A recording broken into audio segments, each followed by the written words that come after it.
So what everybody would be seeing right now is Henry, Mr. Prophet, and Benny coming out of the elevator from the prince's office, along with the prince herself and a cadre of armed kindred that were coming down with them. To open this scene, there are more kindred in the Elysium than there has been in quite a few weeks.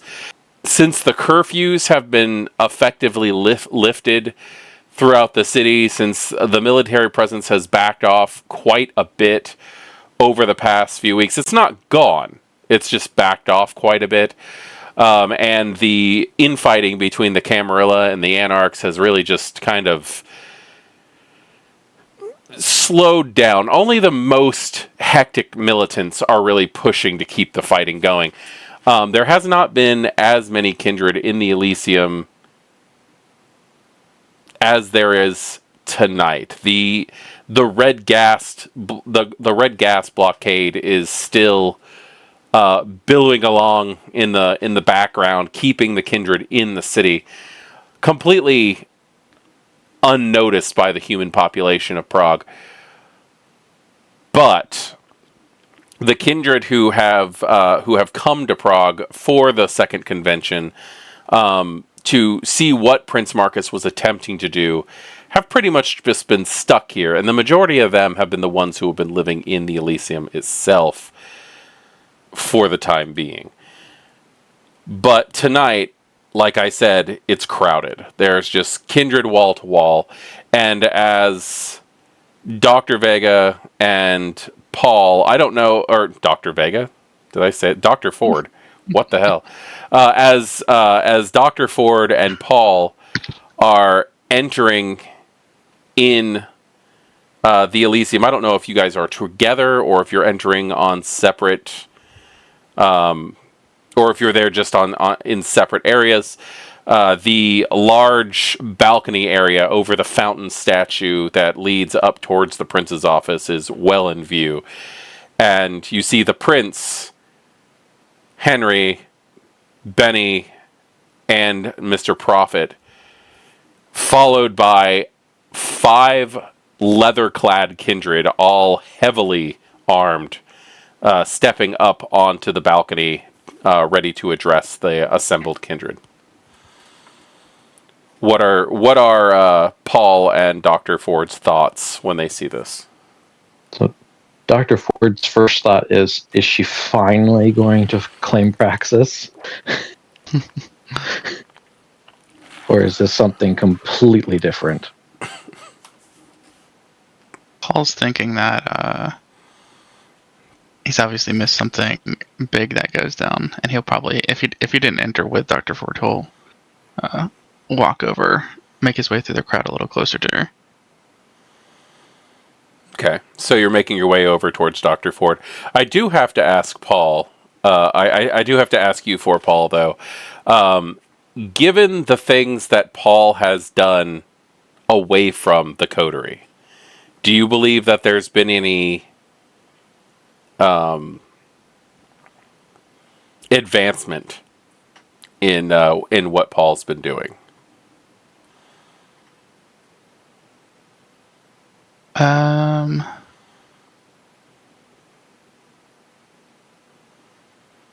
Probably not yet. Okay. You mean in terms of kind of what he was offered Yes. to learn? Well, I went ahead and put those down on my sheet. I wasn't sure how you wanted those to work. Would you want me to just pick one kind of thing to learn, or have it more be a progression over time? Really? Well, I'm first fine off, how much do you think Paul would have been working on it?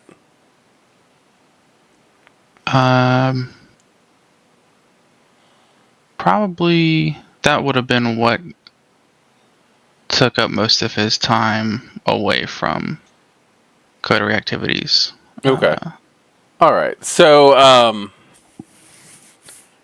So M stands up with the others. As for Henry, Benian, and Mr. Prophet, how exactly do you think you'd stand alongside with the prince? Like off to like just off to her left and kind of behind her. Okay. Like enough to be seen, but not enough to be like. Or the goal, I guess, for Henry would be, it's very on brand for his cover to always be seen. Mm-hmm. So he's trying to be discreet, but not so discreet that people are like, "What's he doing?" Because it's not on brand for his character. So Okay. he's just kind of up there, but not the center of attention yet. Okay. What about Benny? Benny would be at Henry's right hand. Okay. And Mr. Prophet? Prophet will be next to Benny, and if he sees Omnis in the audience, he'll do a little wave. Okay. There's a childish innocence about Mr. Prophet that I've missed. Yeah. I don't know. As soon as he said that, the first thing that I heard was Mekhet's voice going, "You know this NPC hates you, right?"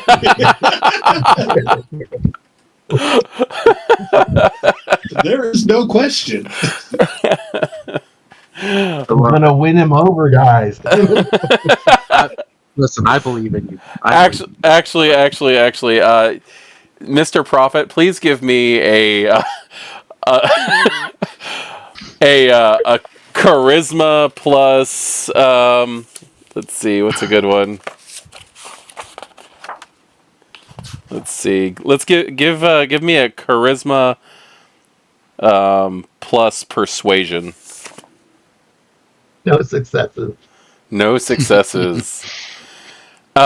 When you wave to Omnis, like you can visibly see the reflection on Omnis's helmet, like turn to look at the rest of the group other than you.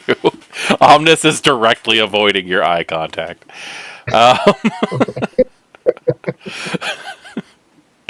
So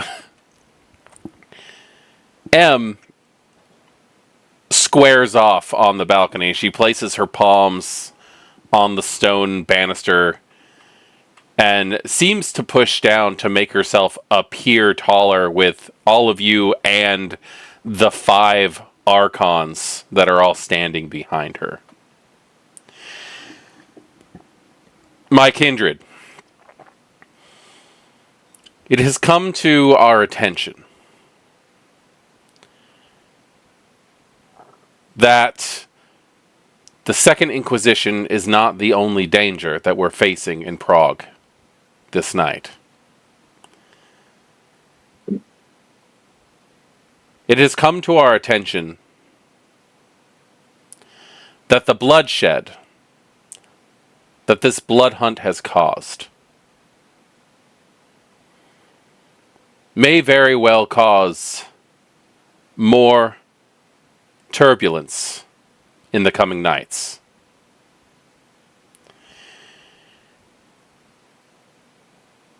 And it has come to my realization that evacuation of Prague may be our only hope. And there is going to be an uproar of kindred talking over the prince at this point, where everybody is seemingly in disagreement in one way or another on why they should or should not be listening to M. Whether or not M has truly taken praxis, whether or not she has any legitimacy to do so, give the idea of giving up their influence and their contacts. She is going to raise her hand, and if I can get an wits and awareness from everybody, just to see if you can tell what she's doing right now. Which heightened senses apply here? Does heightened senses apply here? Yes, but not on what you would consider your heightened senses. Not your sight, not your smell, not your standard senses, but your extrasensory awareness. So yes, I will allow heightened senses for this. Thank you. You see the dice that I just rolled? Thank you. All right. So adding. I'm gonna re-roll because I didn't add the old hunger dice to that, or the heightened senses. Oh my gosh. Same. Poor Dr. Ford. You're finding I've got all a grand. ones. I mean, I see all those ones, but the thing is, I've got 2 successes out of what ultimately was 9 dice. All right, so I see 1, 2, 3, 4 successes from Paul. 1 success from Dr. Ford. Well, the second roll is just the 5 extra dice from the adding my aspects from my senses. So, Okay. so I have 2 successes between the 2 separate rolls of 9 total dice. Okay. So anybody who had 3 successes or more is going to pick up exactly what's going on, but those of you who don't, you're definitely going to... M's voice seemingly begins to echo from the walls itself. Every crack, every crevice, every spot where the mortar holds the bricks together, anything that is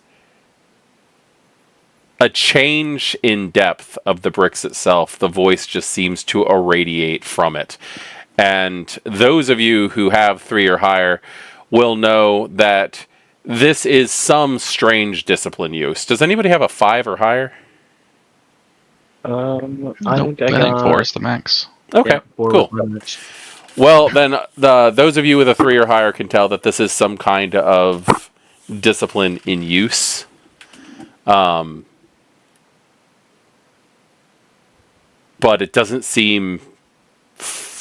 I understand that sounds strange when I'm talking about disciplines when I say this, but it doesn't seem wholly natural. She seems, as her voice radiates through the cavern that is the Elysium, she seems to be taller. She seems to be more pronounced, more forceful, and her voice holds a level of authority that you didn't think that her small frame could actually contain. We will return to Prague. This exodus will be temporary. And we will be ushered out by an army of archons. There is going to be a very loud stone on stone scraping sound. As if everybody looks over into the Hall of Inequities where the Toreador have taken over and turned it into effectively a new neo-Prague goth club. The large statue that is towards the end is being pushed to the side by a few of those leather-clad archons, revealing a tunnel that goes downwards. You will return. You will reclaim your power. However, the dangers that are within this night are far greater than we could have considered. We leave now so that Prague does not become another London. And at which point everybody just starts going and grabbing whatever they can to leave. So, what are all of your actions for this? Henry will turn to Benny and Mr. Prophet. Well, we should probably include Dr. Ford and Paul in on what's actually going on. Gather our We could, stuff, gather our friends. Indeed. we ever think about pointing the Second Inquisition at Echidna herself? Let's not say that name aloud. Yeah. I'm going to go ahead and Yes, say, the look of terror. yeah, I'm going to go ahead and say with all the commotion and everybody moving around and stuff, nobody heard you that time. There is already enough tension and panic in the Elysium. Let's not cause more.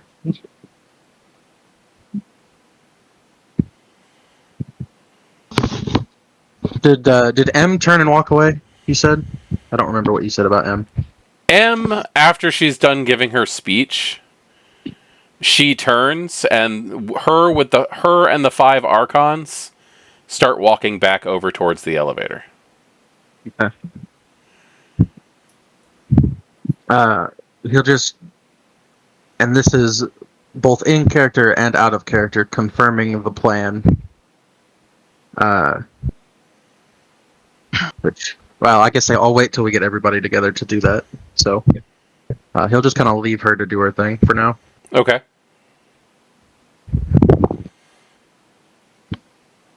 Just because of who they are and the order in which they're walking, not like as in like who's going where, but I mean like the authority in which they're walking and the fact that they're going in a different direction than the others. The Primogen Council is making their way up the various staircases and trying to get to that elevator as well. And Mill will just throw a wink and blow a kiss to Maya, as she was the last person he talked to before going up to see the prince and all this shit happened. Yeah. Yeah, she flashes you a look of like concern and curiosity. He just gives her like an assuring wink and kind of nods like it's gonna be all right. Scanning the crowd looking for Dr. Ford and Paul. Yeah, one success. One success. It's kind of hard to see them in the in the throng of people who are moving all over the place. Now, I will point out that Paul and Dr. Ford can see you guys if you're still up on the balcony area. Yeah, I imagine we still would be. It's not been that long. Probably just stepped off to the side to have conversation. Yeah. So Dr. Ford's probably taken this moment in all the commotion to send a quick text message using that cell phone that she sometimes keeps in her purse to Sigmund to tell him to come to Elysium immediately, just in case he isn't there. And she's gonna look over to Paul and go, "But she didn't claim Praxis, did she?" I didn't hear her say that. We should regroup with Henry. Out of character, I have to say that would be the most amazing move ever. My first, like, I'm claiming Praxis. My first act as Prince. Get the fuck out.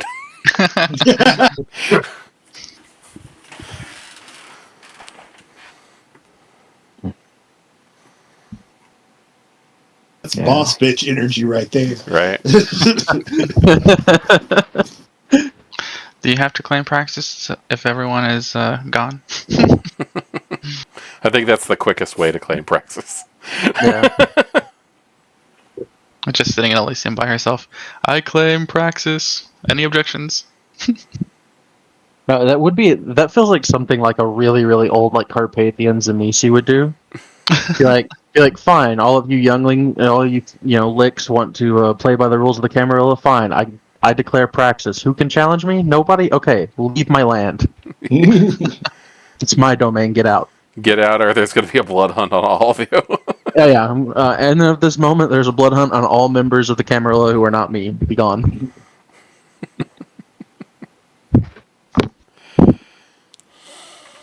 All right. Am I under the assumption that that you guys are trying to get to each other? Yeah. Yeah. Yeah. Okay. I will go ahead and allow you, especially if it's Paul and Dr. Ford trying to get up to the rest of you, simply because it would be a lot easier to get upstairs to you than it is for everybody else to get downstairs with all the commotion. But after a few minutes, I'll say that you guys can go ahead and get to each other. Okay. Dr. Ford, fashionably late as always. Right. You have missed quite the conversation. It would appear I have.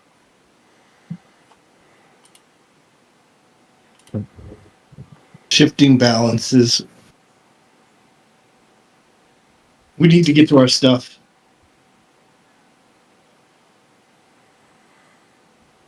Well, yes, we should probably gather what belongings we have and be on as soon as possible. Hopefully, the kindred gathered will actually heed M's direction. I have Sigmund coming to me here soon. Well, fortunately for me, I travel pretty light. So anything that I would want to take in a hurry, I pretty well keep on my person. So Where exactly are you guys going? Are you going to your private room? Yeah. That's on the second floor, right? It is on the first floor towards the front. Oh, damn. So it is not easy to get to, but again, I'm not going to make you guys throw tests to try to get past Kindred to get to your rooms. It might actually be more it might be more secure if we actually stay on the second floor and go into one of the private lounge rooms in the Hall of Iniquities. That's true. Because most people are going to be on the first floor packing and getting things in order to leave. They're not going to be looking to lounge around and sit in luxury and listen to EDM music. So, falling into the EDM lounge.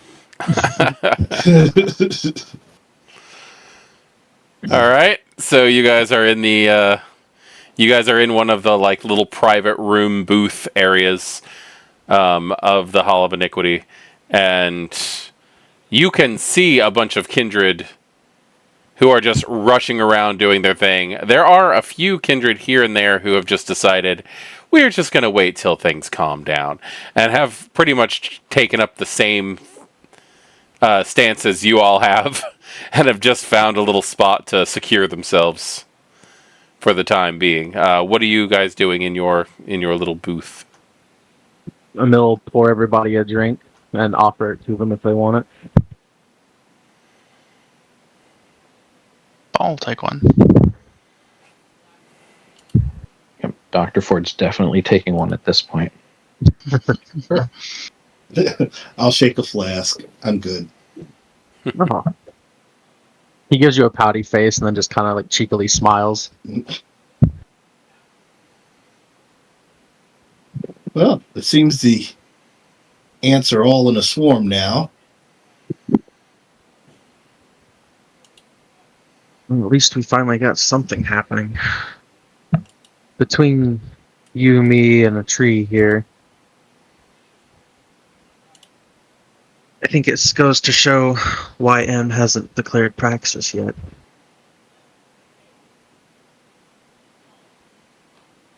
That interaction.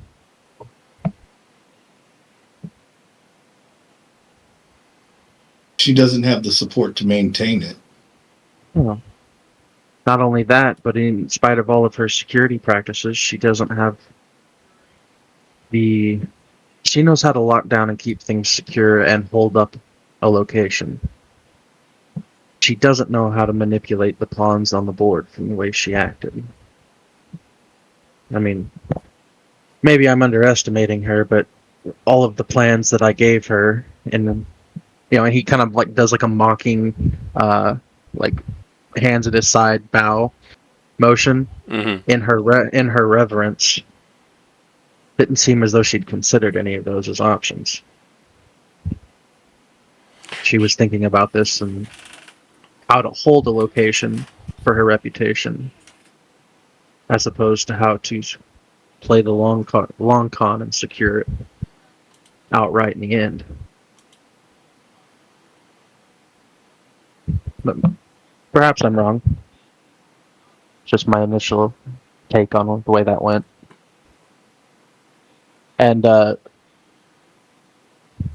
Dr. Ford, Paul, if you would like to know the contents of that conversation, I can update you, or if you wish to stay blissfully ignorant to it, I can allow you to be that as well. I would like to know.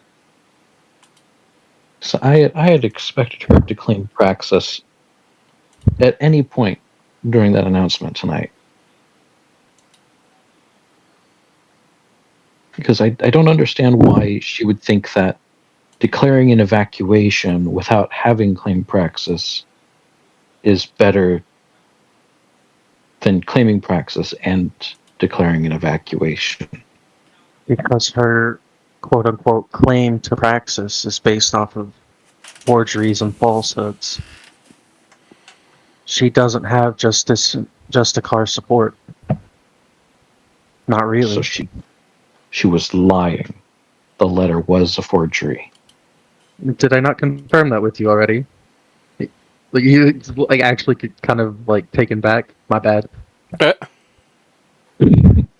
Yes, the letter was in fact a forgery, hence is why I was so playful and willing to hand it over to M. I knew it was fake. You can't build a castle on sand. Precisely. Hmm.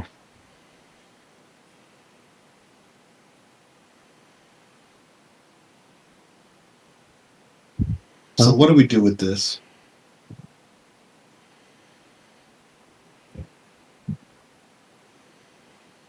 Do with what? We're going to have the city emptied.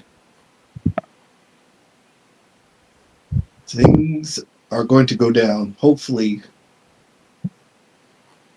the Second Inquisition will leave this area after they do whatever they intend to do. They might leave the area. So the issue with Vienna and the issue with London is that once the Second Inquisition did what they did, those places have been essentially uninhabitable to our kind. Well, no one has gone back in and reclaimed those cities. Everyone's too afraid to. And there's no proof that the Inquisition isn't still holding those places down. At least from my knowledge. But, well, actually, I believe Justicar Pars actually still resides in London. If my knowledge serves me correctly on her primary locations. Justicar Par refuses to leave London.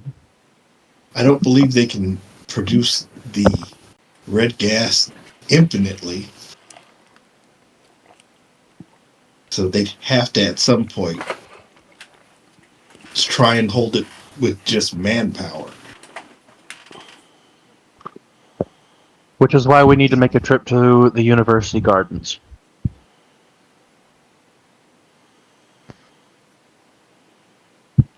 We need to notify Miss Weiss that refresh my memory, Mekhet, but wasn't it going to be like 3 or 4 nights from now is when there was supposed to be the quote-unquote mass exodus and all the anarchs she was supposed to get the anarchs out? She said she was going to be talking to the anarchs next, yes. Yeah. So we pass along that the mass exodus is happening in a few nights' time. She passes that along to the anarchs so that the anarchs think that they got the information of their own accord. Meanwhile, everything but a skeleton crew of the Camarilla has already left. And we can reveal the location of that exit to the Second Inquisition so that they can clear out the city's anarch and Sabbat population, feeling as though they successfully have eradicated our species from this location.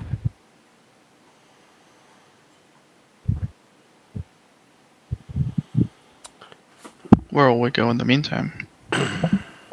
We go to ground. Quite literally. Tunnels under the city. I believe some of the archons were.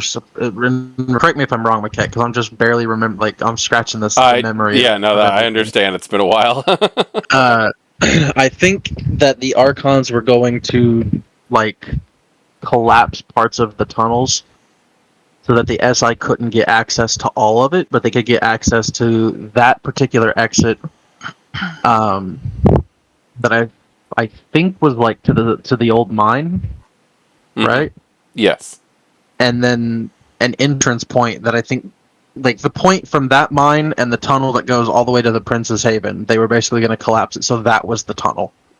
Yes. And then we would have the basically the tunnel that the tunnel that M is telling everybody to go into right now. Yeah. Telling everybody to go into that tunnel right now, and then collapsing parts of the other tunnels so that that's all that the SI can find, or see as reasonable point that we could have went through, and then just have them pinch the Anarchs and Catherine and all of them together in one location at the same time. Yeah. And just murder all of them. Letting them get their Crusaders' bloodlust out of the way. Get that satiated maybe long enough to get them moved out of here. If I remember that was the plan, I think. That is effectively what you talked about upstairs, yes. Yeah, okay. We just have to pass. We or someone in our employ needs to pass the information on to Catherine Weiss so that she can pass it on to the Anarchs and unknowingly lead them and herself to the final death. Dr. Ford is going to get a text from Sigmund right now that says that he is down in your personal chambers. Okay.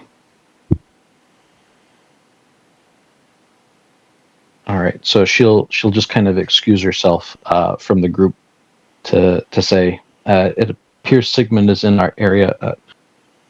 Maybe I should bring him here. Or should ask him to come here. That would probably be more wise. Okay. So she'll text Sigmund to go to the Hall of Iniquities, so to speak. Come upstairs to where the music is. He is going to respond a few seconds later with a picture of the floor of your personal chambers that has what looks like a charcoal, more like a scorched circle burnt into the floor.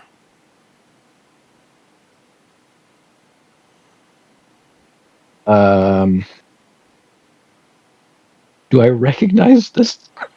Give me an intelligence plus occult check. Oh, man. Righto. The glass of Vitate earlier did not resolve any hunger, correct? It usually takes a little bit more than just a glass. All right. Well, okay. I got 2 successes. Two successes. And my 2 hunger dice both got 1s. So hopefully that's enough. Well, the Hunger Dice getting ones isn't that big of a deal. It's fine. If you had gotten no successes, that would have been fun. Yeah. But you got 2 successes, and failures don't cancel out successes. So that looks incredibly familiar, but you can't quite like identify what it was. You know he has done something thaumaturgical. Okay.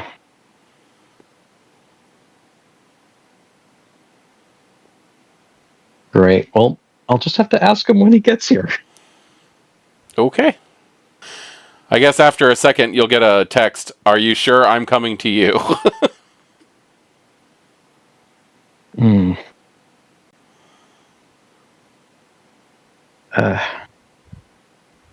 Is everything okay, Ford? I've had an interesting night. I think I just need to talk to Sigmund in private for a moment. I'll make sure I bring him back here. And with that, Dr. Ford's is going to go ahead and just walk away from everyone. Okay. Do you want to take this into a private chamber? Sure. Okay. I'm going to go ahead and disappear with Dr. Ford into a private chamber.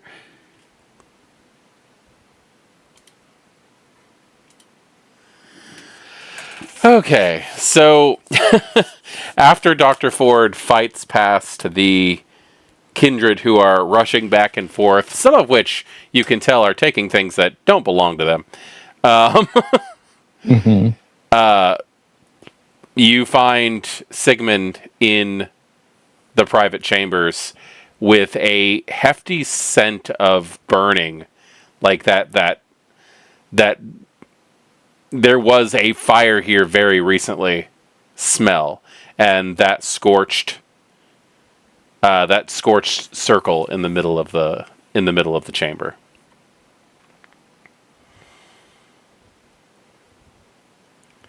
So, what was it? I've prepared an exit for you, and possibly your coterie if you think they're worth bringing. So you are aware of the evacuation notice. Good. Okay. Well, I'm aware of the insanity that's occurring right here, and the fact that they are trying to usher individuals into the tunnels. Yes. We've had a lot of things happen recently.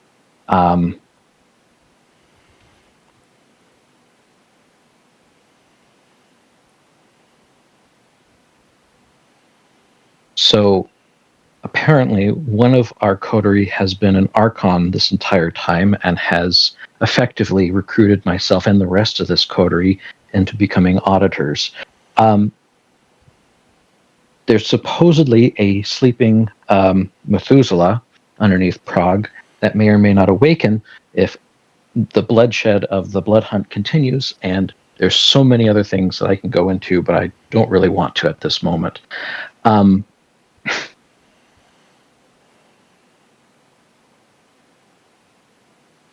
And Emil is actually Henry, and he's the Archon. All right. Okay. All right.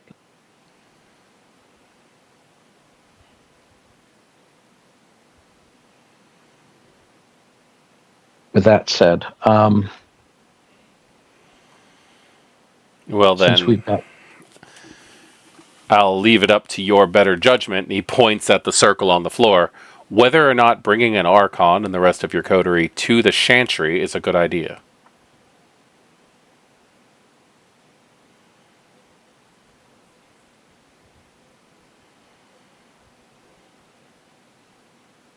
see the thing is so this is sending us to, or would send us to the Chantry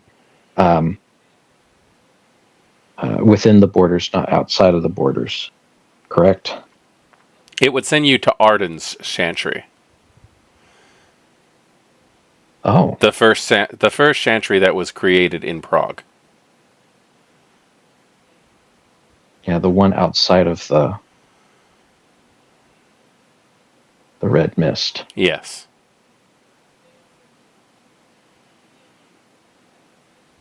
I would not want them to come with me.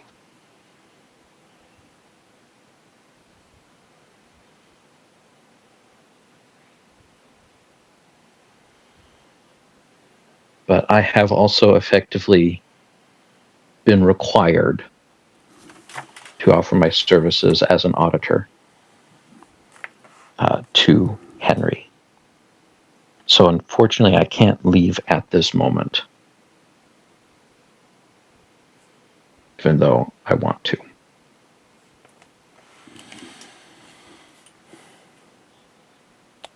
All right. Well, this circle will only work if I step into it.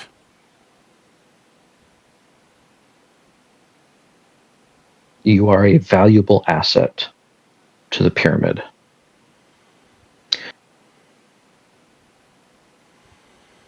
And I do not want you to be lost in the tunnels. And there are things in there that I have not yet fully come to comprehend.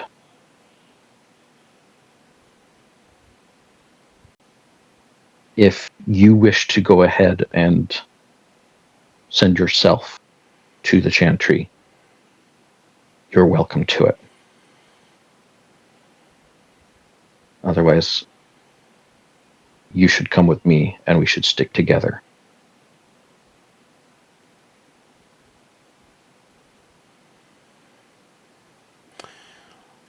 I'm going to leave that to you, because if I step through this portal, I'm not coming back. And I won't be able to help you anymore. I'm aware of this. All right. If you do come with me,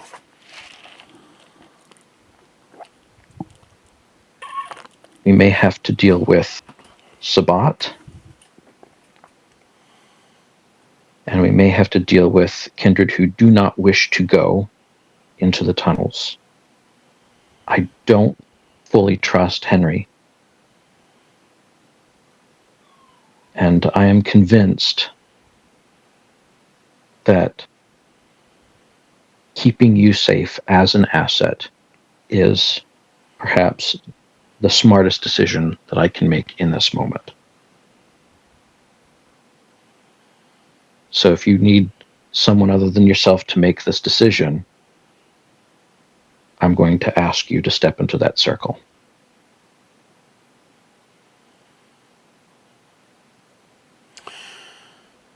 Siegfried's going to look at you with his eyes narrowed as if he's trying to consider something. And then offer his hand in gratitude.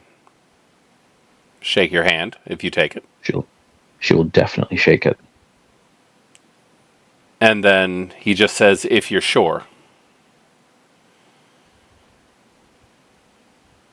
There's so many things that are happening right now that I am not sure of. But I'd rather rely on any degree of certainty.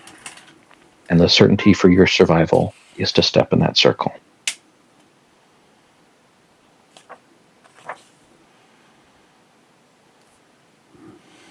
Okay. Siegfried will step into the circle, and with a flash of red light and what seems like a quick burst of flame, it's not going to set off any fear response for you, because it's not natural flame.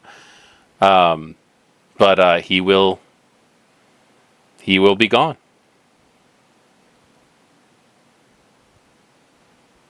All right. Okay.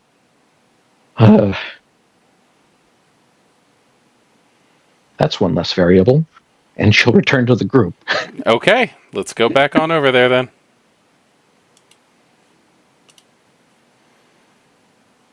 Okay, we have returned. No, I think Silent went to get a drink, Okay. so that's the only person we're missing. Okay, well, we can just go ahead and say that Henry went to go get a refill on the drinks. All right. So when Dr. Ford comes back, Henry is not in the room with the rest of them.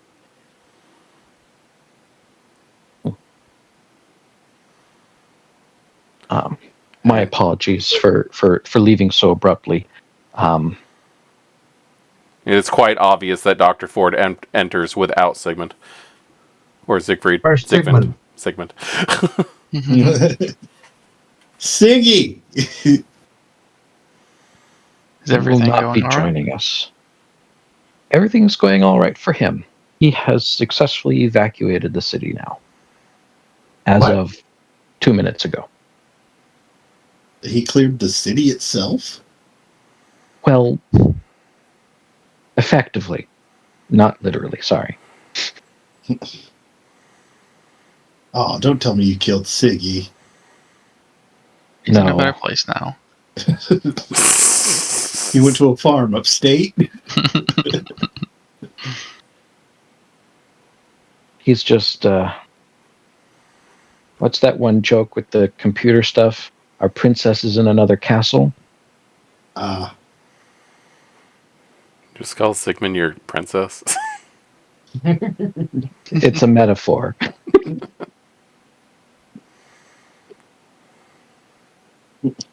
Mario. I know that one. Oh, that's right. Okay, yes. Can you send him someplace like to Luxor? I heard it's nice there this time of year. No, but he's safe, and that's ultimately what matters. Would he truly have been in danger? The gas really only hurts Kindred, right? Well, if he's in the same trap as all the other kindred, and something bad were to happen, he could be in danger.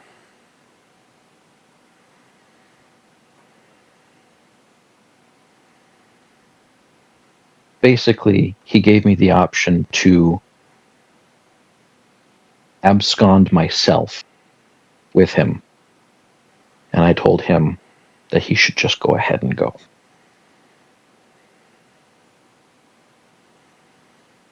After all, I have effectively agreed to be an auditor, as the rest of us, I think, have.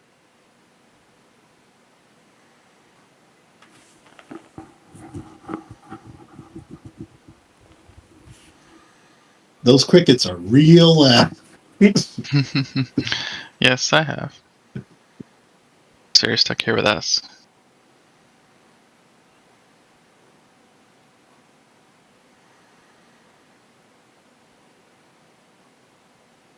So, even though at the time we didn't have the full picture, I have given my word and I will see it through.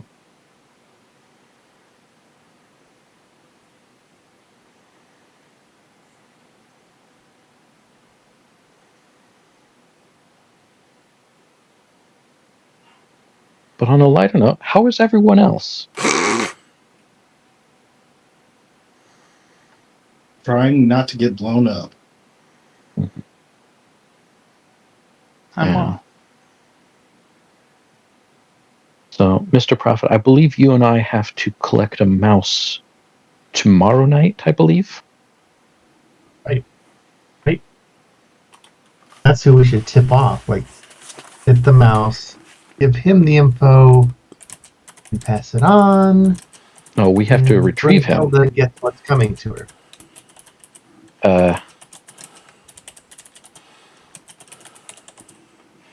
Brunhilde. Yeah, we can't say the name. Brunhilde. Think about Brunhilde. Is she a Viking? A double bagger. So He actually does laugh. So Henry re-enters the scene with drinks. I believe he said he was back. Yeah, my mic was muted. Sorry. Yeah. Okay.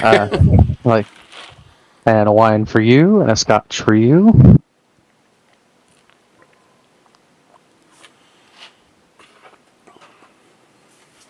What did I miss? Dr. Ford sent Sigmund away? He had a way of leaving, and he was going to take Dr. Ford with him. But thankfully, she decided to stay with her friends.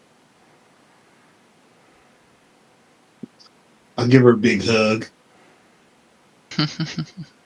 She'll pretend not to want one, but she won't actually protest.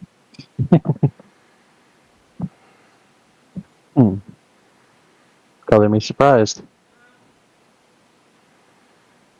I did give my word, Yes. and you did technically recruit us to become your auditors. Many kindred give their word, but you'd be surprised how many of them keep it. Recruit, conscript, potato.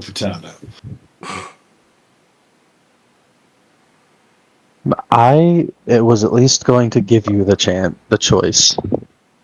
So you can't call it a conscription. Yeah, well, we had a discussion about what the alternative option was. So I think it was fairly clear.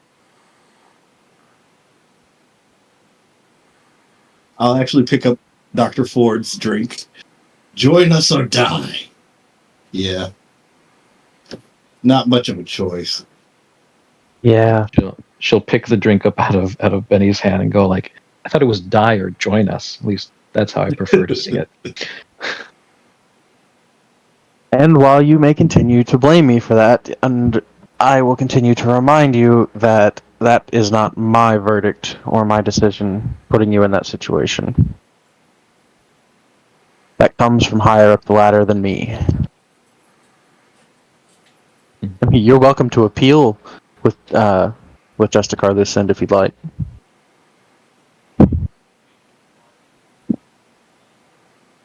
We both know how that'll end.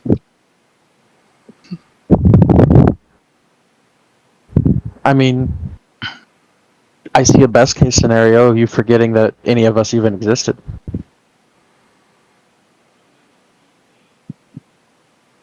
Yeah, well, I think, wasn't that attempted?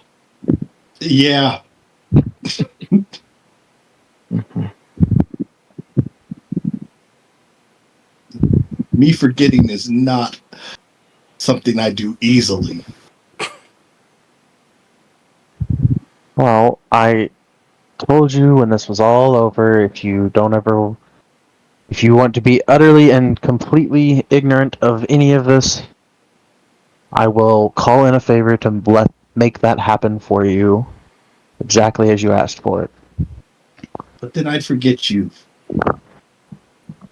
Well, you just don't have to know that I'm the truth. You can remember me.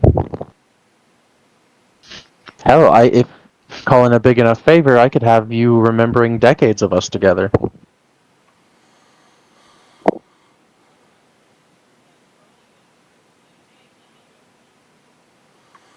The commotion is starting to slow down a lot in the Elysium itself.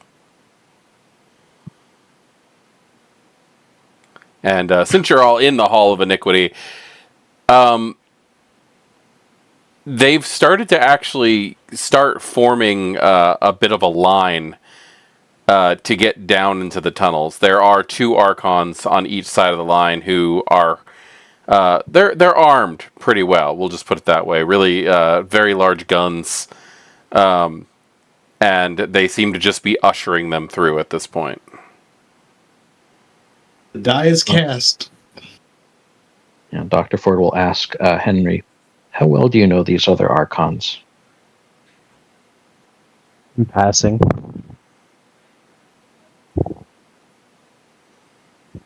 I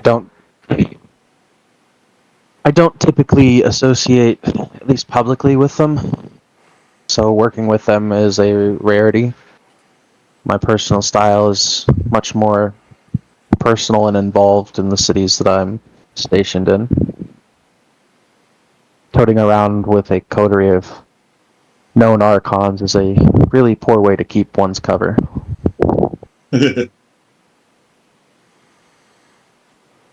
Indeed. I'll We go just ahead and have to stand hope up. that Catherine is not one step ahead of us at this time and does the plan we have for her to us. I'm sorry, say that again.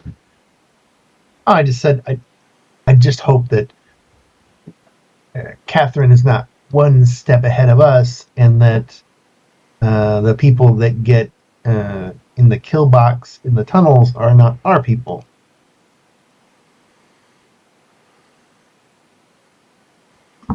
Well, to that I would say Oops.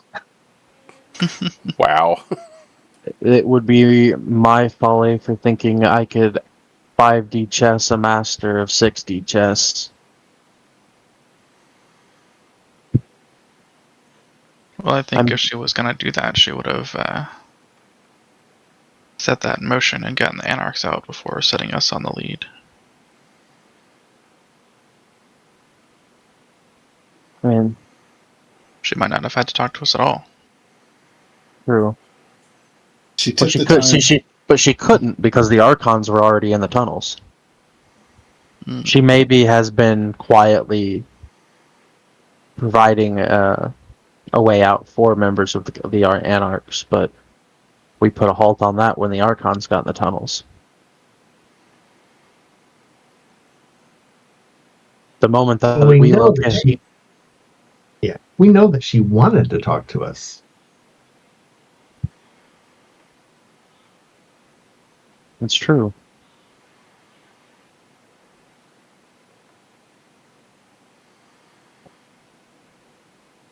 I don't trust her for a second that what she said was her true, motive.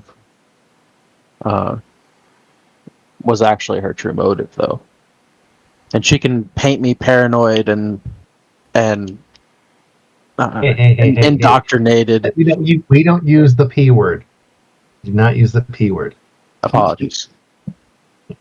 She can paint me overly concerned Sensitive. Yeah.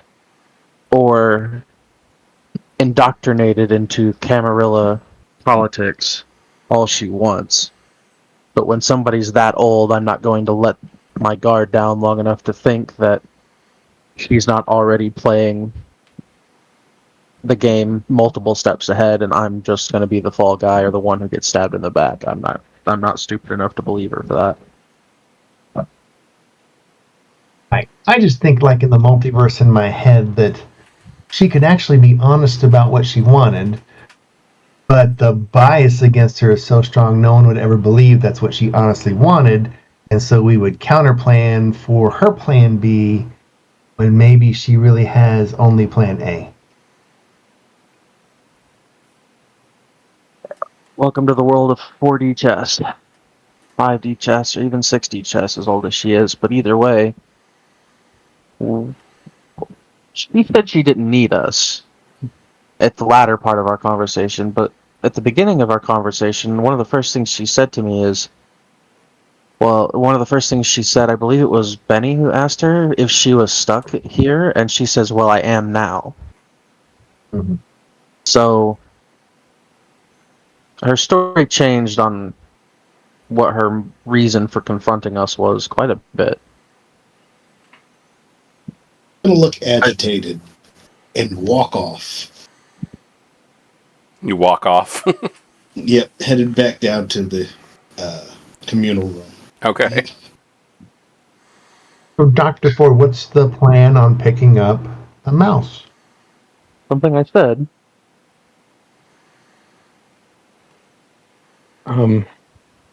Real quick, does Benny need a private time moment or?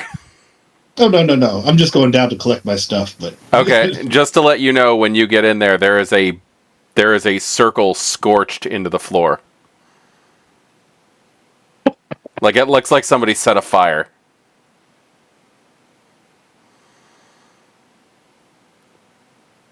looks like ritual magic. Yeah.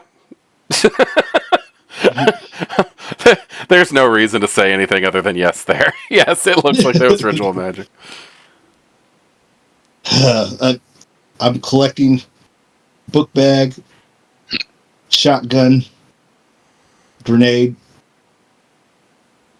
and then I'll walk back. Okay. Yeah, so Dr. Ford's response to Mr. Prophet was that we didn't have anything specific other than the same spot 2 days later or 2 nights later. Right. So we just need to be there.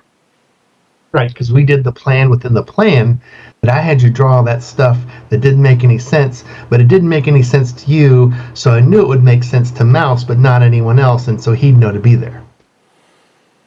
And Dr. Ford is still confused by that logic, yes. Right, so we're on the same page.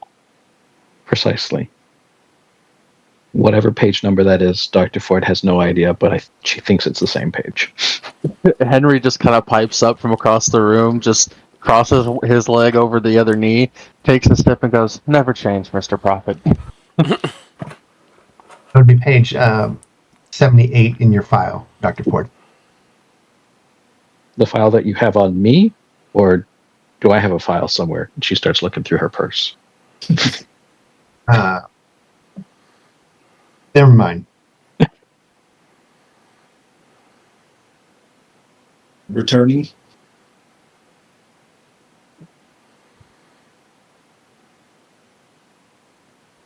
Everything okay?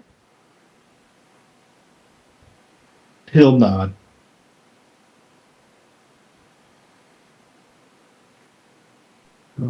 I think for the moment, it's just a matter of waiting for the next part of the plan. We got to give everybody enough time to get out before notifying Catherine of our set time to leave.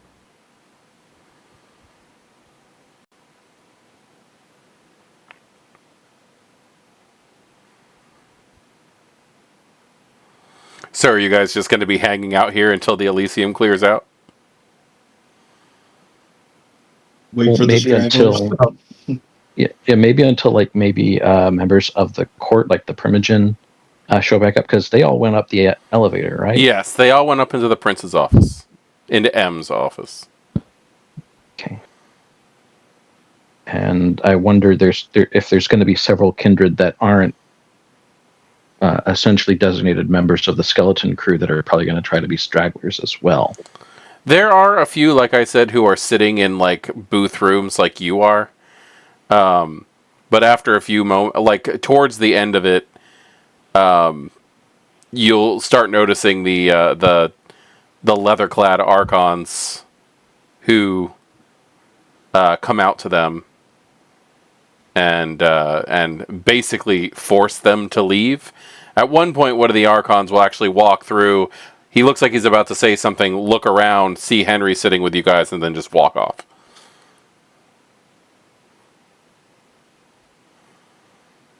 If after it starts to thin out, the Primogen haven't come back down, Henry will just get up and say, "Come on, let's go upstairs and see what. Now that we've given M plenty enough time to break it to Omnis and Kirill, we should be safe."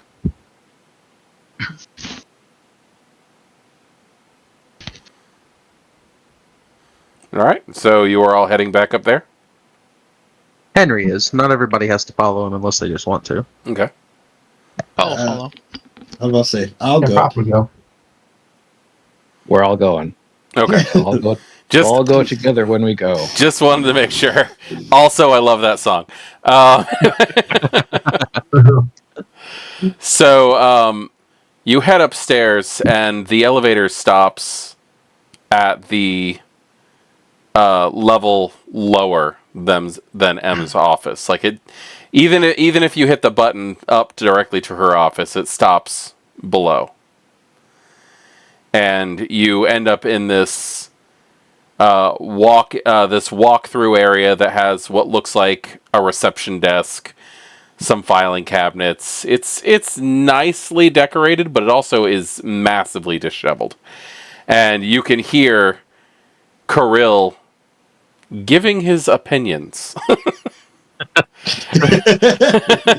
as you get out of the elevator, and That'd be the best way of describing that. one of the things that stands out primarily is you're not even Prince. You don't have the right. How do you proceed? Henry's he's gonna walk up the stairs. Okay, so you guys just keep going, or just Henry? That's up to them. Well, We're hearing Kirill use words, Yeah. which is ultimately the best sign. I'm It's gonna be going the with best sign we're gonna get from Kirill. Blue ball, go. Okay. Okay. So you head up there, and Kirill is seething like an animal. He's leaning over the desk, staring at M, who's just standing there, as civil as always, with her arms crossed, just staring him in his bloodshot eyes with this like nonchalant, like, "Are you finished yet?" look on her face, while the other ones are, for a change, allowing Kirill to just let loose. Omnis is standing a little bit farther away towards the back. M is, wow,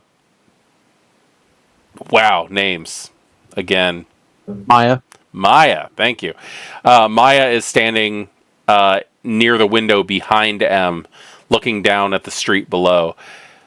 And Koskos is standing just slightly off to the side of her desk to the left as you guys are walking in. Kirill has that accusatory finger up, one hand down on the desk. You can see the wood of the top of the desk is slightly cracked under the pressure of the very angry Bruja. And yeah, you're coming in just at the end of his rant. It's like the last thing he said. You're not even Prince. You don't have the right. Yeah, you're not even actually the prince here. You don't have praxis. You don't have the right. But she does have the backing of Justicar Lucend. M is going to slightly flinch, like in surprise. Yeah, That you, Henry is looking right in her eyes when he says it. And the others will turn to look at you just for a split second.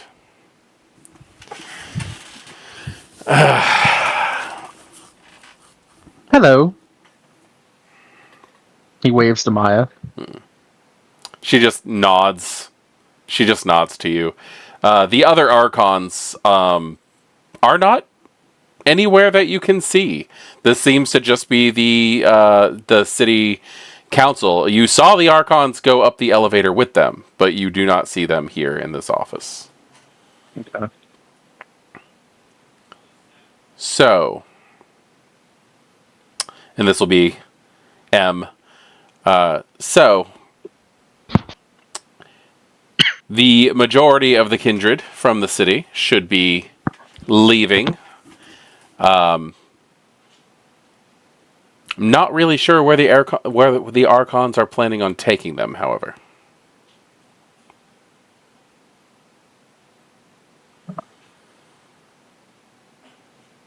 Is she saying that to us or just like to the room? She's saying that to the room, but she's staring at you all. Henry shrugs. Anywhere outside of the city is better than inside of it in coming nights.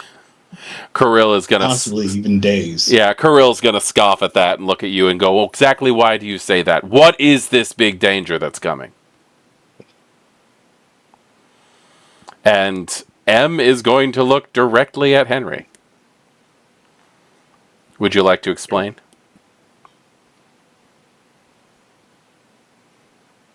Well, let's see, where to start? Well, the Vatican has been funneling loads and loads of money into the city as there and all the documentation that can be tracked and recovered designates they're working on what did they call it? A security project, I believe is what it was designated as. And that is more so than just the funding that is keeping the soldiers here, the Inquisition here. That's something specific that they're working on. We have reason to believe that is, well, no, we have fact on that to believe that it is some form of explosive that will not only be combustible in nature, but also will also expel the red gas from the central point outward in a large area. Filling up this nice little bowl of red gas with a nice healthy dollop of red gas in the center, thus turning everyone inside of the city into... And that's only one of them.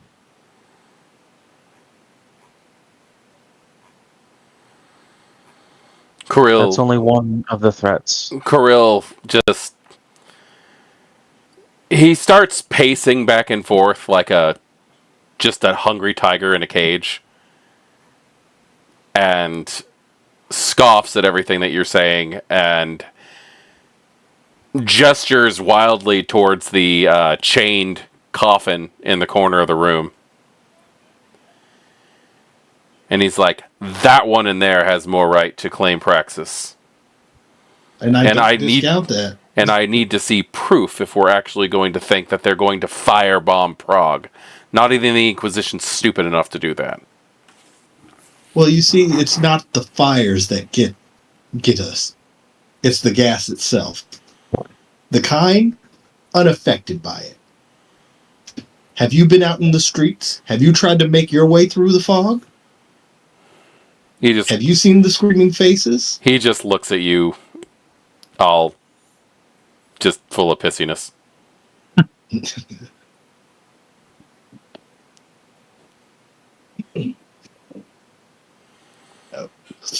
That's not even to mention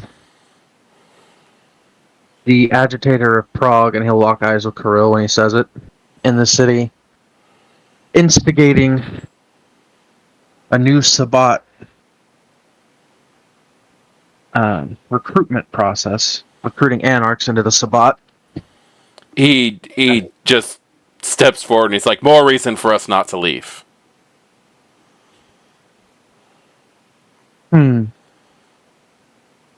If Ekaterina is back in the city as you're saying that she is. Oh, I'm very certain that she is. I've seen her with my own eyes.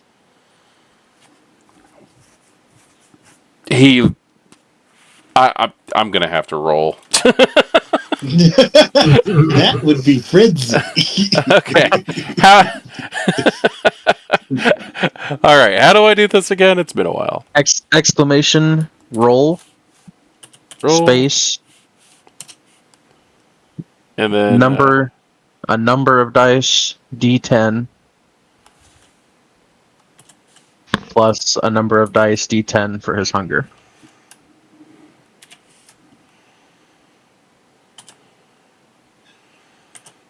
Oh god, this could be bad.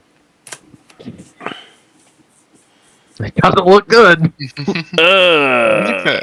Okay. So, base provocation frenzy is to diff 2, so... Yeah. He did not succeed. He did not succeed. What are you going to do when Kirill leaps at you, Henry? I am activating, making a rouse check for celerity, and I am going to use the 5th level power split second. Uh-huh. As he is about to land directly on me, I am now over by the window, standing, sitting on M's desk at the corner of her desk. Okay. Hey, just kind of, and then I'm gonna lean back to M, like kind of dropping my head on her shoulder, like almost playfully. Uh-huh. Put a leash on your dog, please. Oh, God. Dr. Ford's walking against the wall now. She's just getting out of the way. Yeah, he's gonna attempt to get you again. Can Paul make an action? Please do. Please, someone. Paul would like to. He would use Arms of Ferryman to drain Kirill. Okay. At least hold him in one spot. And what is the test for that? I know it's a potent oblivion power. It's Wit's Oblivion and then plus half potence for damage, but I don't really want to damage him so much. It's just You're just trying to restrain him. possible. Okay. Possible. Go ahead and roll that, and we will see how well you do. To grab him, it is, I believe, Wit's Oblivion versus his Dexterity Athletics. But once he is grabbed, he has to resist it with his Resolve and I think his willpower, Wit's Resolve or Composure Resolve. Yeah. Unfortunately, this guy is actually in full-on frenzy right now.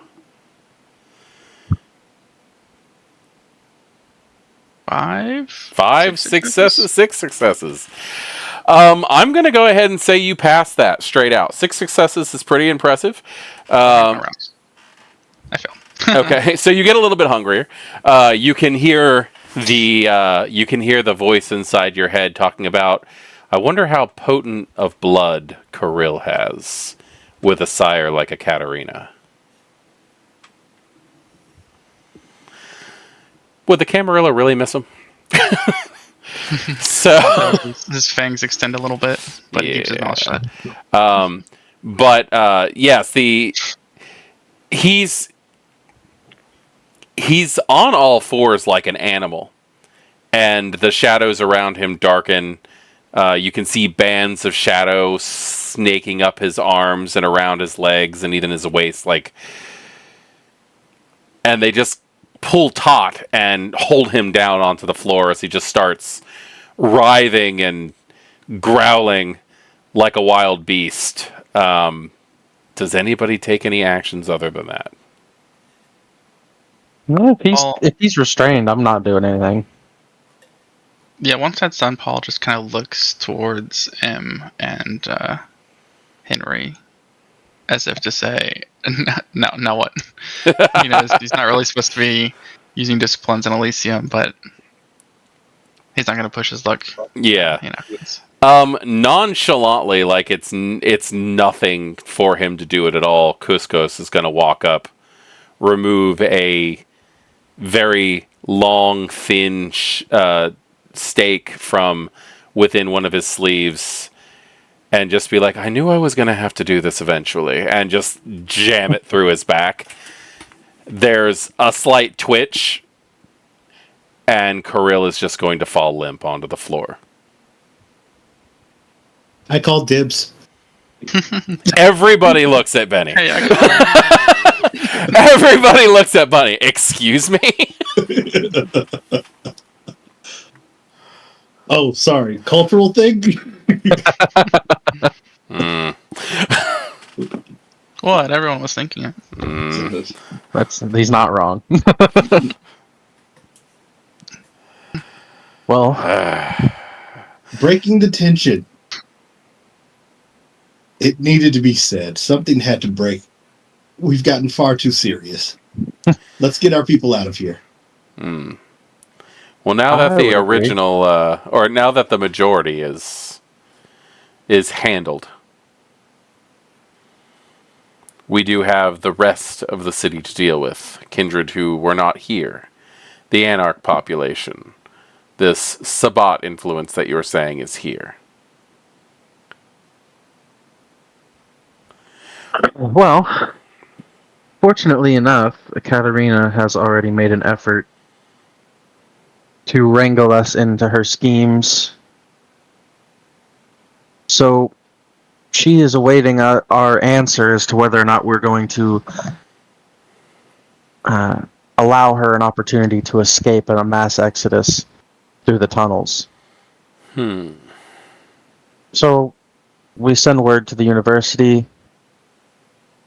Well, I would argue that once all of our people are safely outside of the city, we send word to.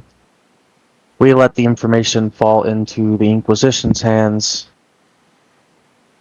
roughly around the same time that we send word that to the Anarchs that Camarilla are leaving en masse in 2-3 nights' time.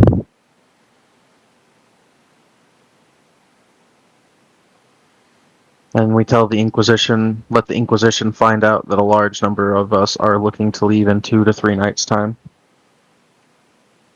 So that they can kill box in the tunnels. And M, as the acting prince will say, what are you doing about, he points to the casket. Well, a Justicar put him in that box. Is it really my place to let him out?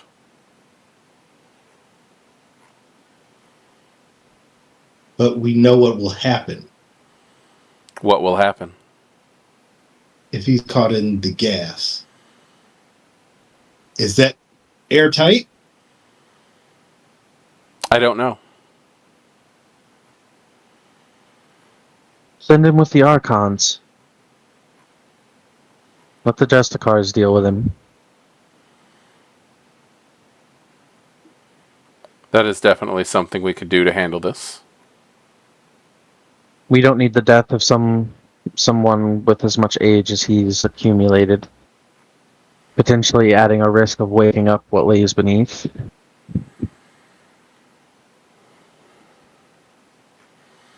So it is up to that. That is your suggestion, is to allow the Archons to take him back to the Justicars. I would suppose it's my suggestion, but do what you wish, I suppose. Take him if you have to. Does anyone have a better idea? I mean, I'm all ears if there is one. What exactly is our fear of Kindred dying in this situation? There is an ancient who sleeps beneath the city. Supposedly.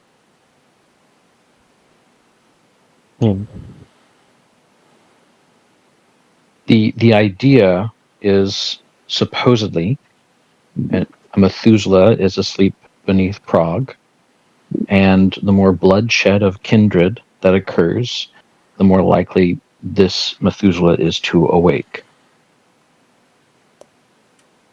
Whether or not it's true, I think the prudent decision to make is if the former prince in the casket is technically Camarilla property, or it belongs to the custody of the Camarilla, it would be wise not to leave this one with Anarchs and Sabat.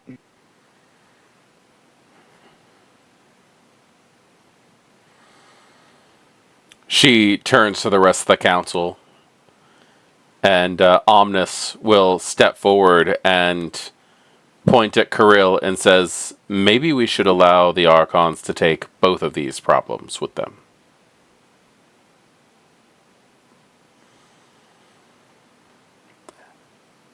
M just sits and considers. Eventually she turns and faces the window that Maya was staring out of.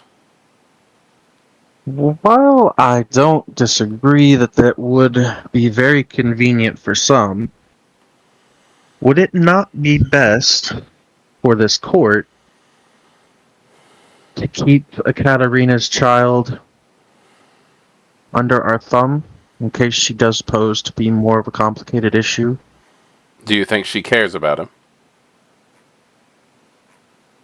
I think she does care about her child, or in some capacity, yes.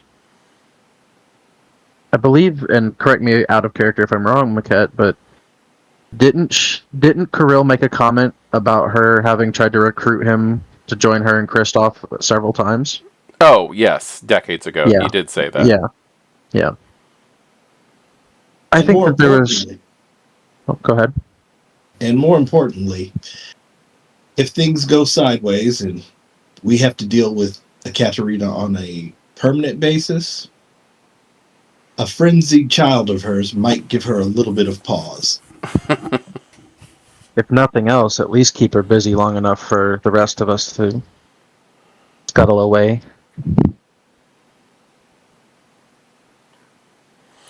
All right. M looks down at Kirill. What exactly should we do with him for the time being, then? Because I don't want a staked Bruja just sitting in my office. Well, we can't exactly march him downstairs while the Camarilla is leaving. Especially the fact that some of those members are his lions, probably waiting for orders. So, Have you seen Weekend at Bernie's? Wow. I know that reference.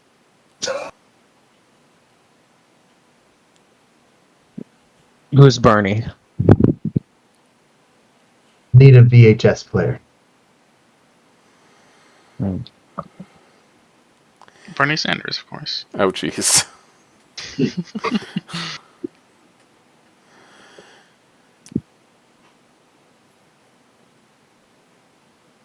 I would hedge my bets that Ekaterina does care about him, at least in some capacity, that she wouldn't want to see him meet final death, especially or worse, a blood hunt called on him so that the reward would be diablerie on her child. That could be enough to keep her at bay. I doubt for a long period of time, but at least in the short term.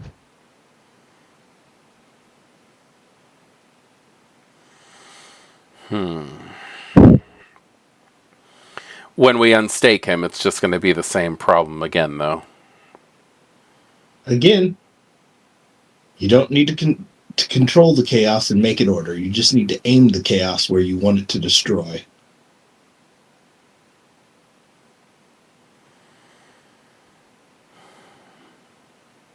Right now, he's a tool. All right. So, what is the next step to this plan, then? And M looks right at you, Henry.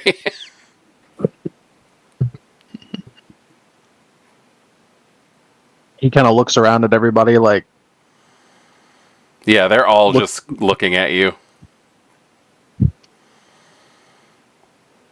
To include Benny. Dr. Ford's looking. You're the center of attention, Henry. yeah, he's kind of looking at everybody like a little wide-eyed, like, "Oh, you're waiting for me to talk?" My goodness, at this point, I should just declare praxis. Kidding. He looks over to Nobody in the room laughs except for Maya.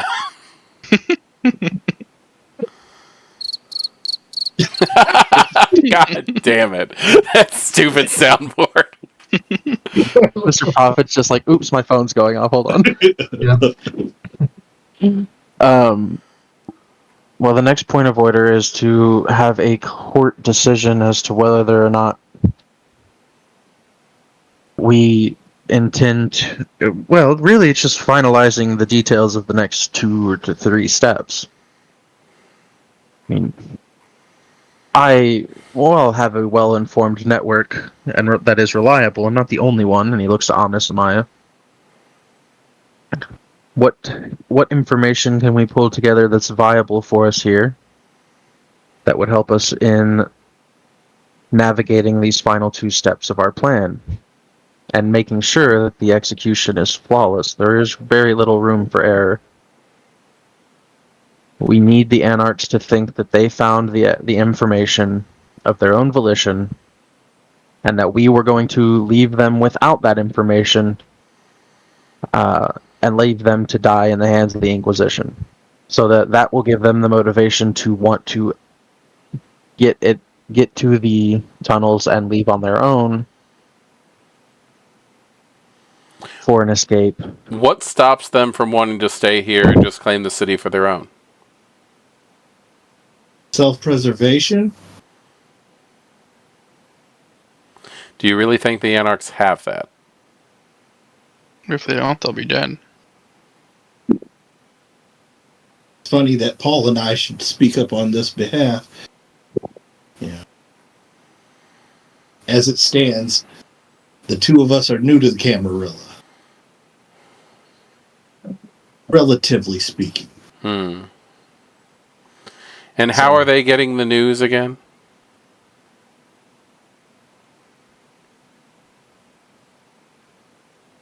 Well, that's part of the details of how we discuss of what we should be discussing.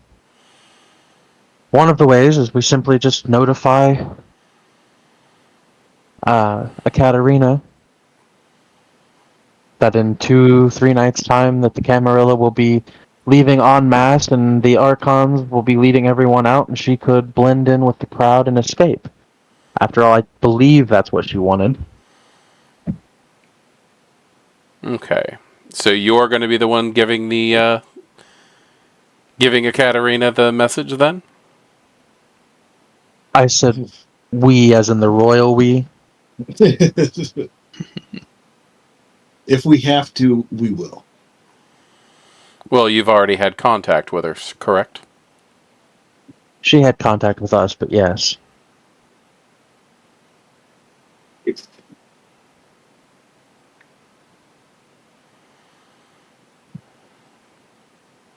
Yes, we send the word.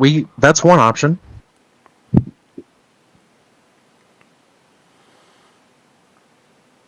And others. Another, utilize the two information networks of Maya and Omnis to accidentally, and he does air quotes, slip the information to the Anarchs, let them acquire it on their own so that they can feel like it's their idea. That's the most important part, is that they feel like it's their idea.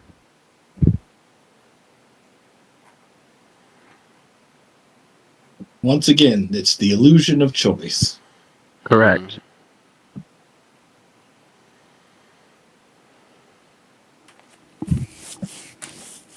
Maya steps forward and says that she can just go to a few of the clubs in town and let her friends know that she's going to be leaving town for a while. That should get the word out enough. It's a good idea. Omnis, I know you're not fond of having a reputation of making mistakes, but could someone in your network accidentally lose a correspondence?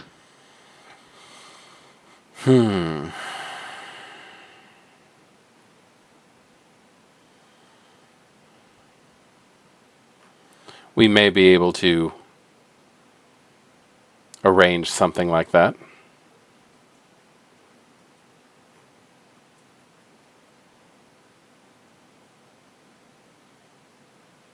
They need to think that the Camarilla from top to bottom is leaving. If nothing else, the Camarillas, if they lack the self-preservation, if nothing else, the Camarilla has a very strong record through the past of it trying to endure situations even when it would have been more tactically intelligent to retreat. If they see us leaving with with quote unquote no intentions of bringing them with, there's a very high possibility that that would speak some volumes, at least to some of the older Anarchs who have been fighting against us for some time. If the Camarilla is willing to let go and run,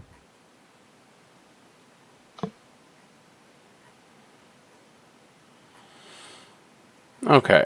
Well, let's see. We have the social kindred that will be able to fall into Maya's circles. They'll catch on when Maya says that she's leaving town. Omnis will be able to get the word out to his followers. She just kind of eyes Omnis when she says that. How do we get the word out to those that Kirill would typically deal with?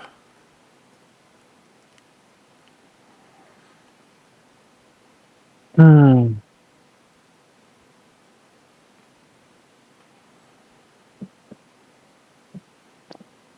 Well, they tend to be the ones that are in the most outspoken positions when it comes to their position in the Anarchs. So maybe we could trust to pass that information along to someone in Katarina's network.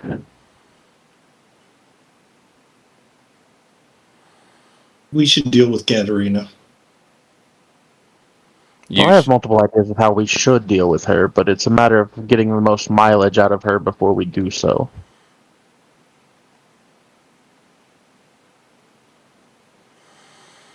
What do you suggest about mileage, as you put it?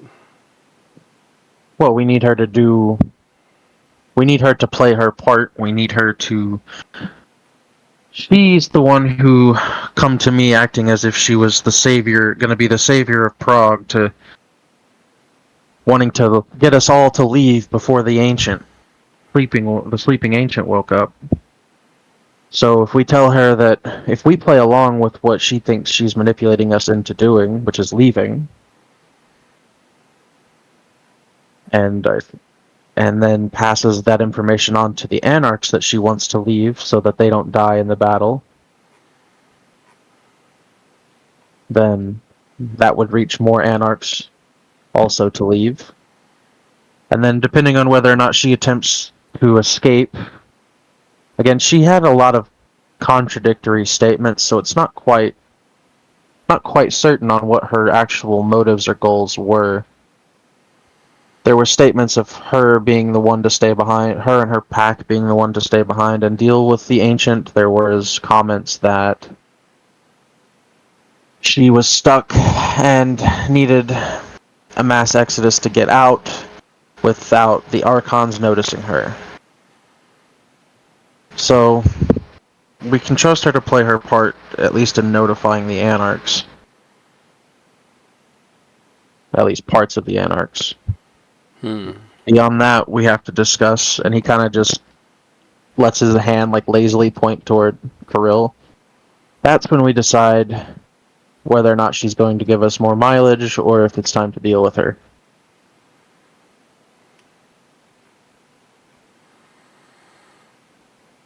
Once the Inquisition uses the kill box on the Anarchs and takes the tunnel,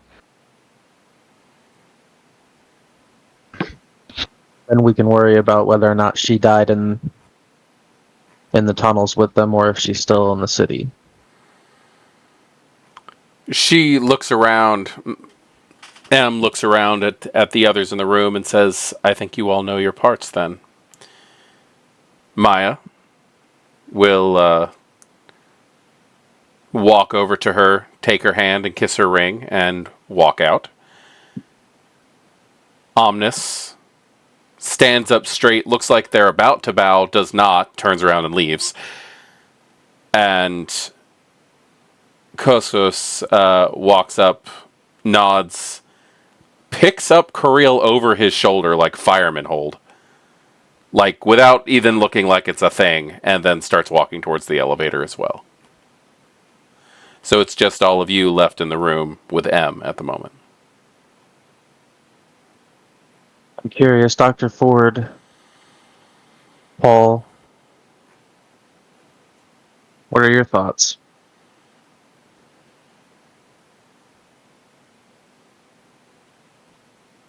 Any insight or wisdom as to how to improve this plan or execute it more efficiently?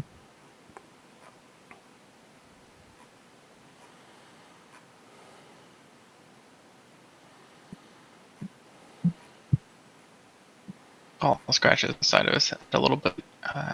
He's like, well, it's a complicated plan, but I think it's what we need to full somewhat of Katarina's experience.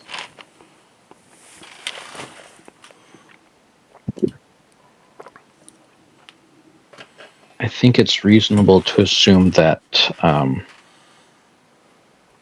given her experience, Katerina will probably become wise to the exodus of kindred through the tunnels sooner than we are presently anticipating with this plan. I think we should come Go up with distract her now. I'm thinking of a contingency plan.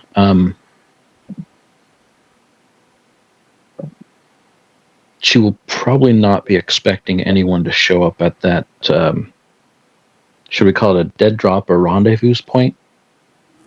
M just kind of For tilts her head in curiosity when she hears that.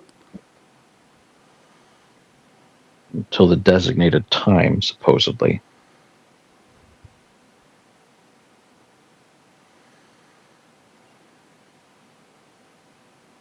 So the question then would be, if no one shows up, what do you think would her reaction be?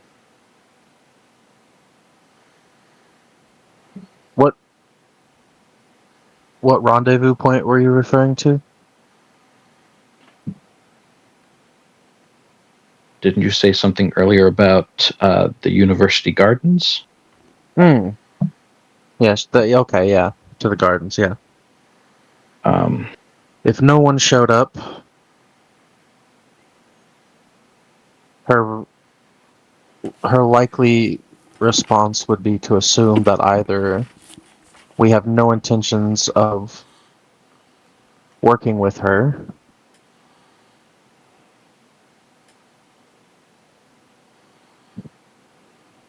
or that we were planning something,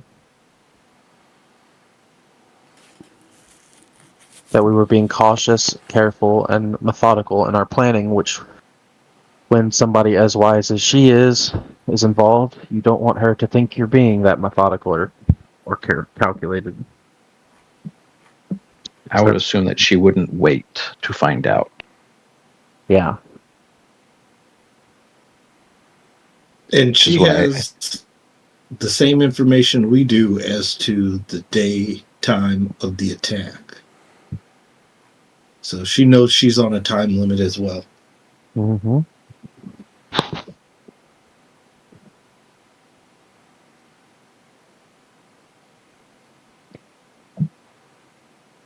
I presume, given your experiences, you have the means of notifying the Second Inquisition of this mass exodus so that they can play their part? Notifying the Second Inquisition. Yes. How would we do that? Why would we do that? Is not this entire exodus being done because we're trying to make sure that there's not enough kindred here to die to wake some ancient? That is why the Camarilla is leaving now. Yeah. Then But we also don't want this place to be another London.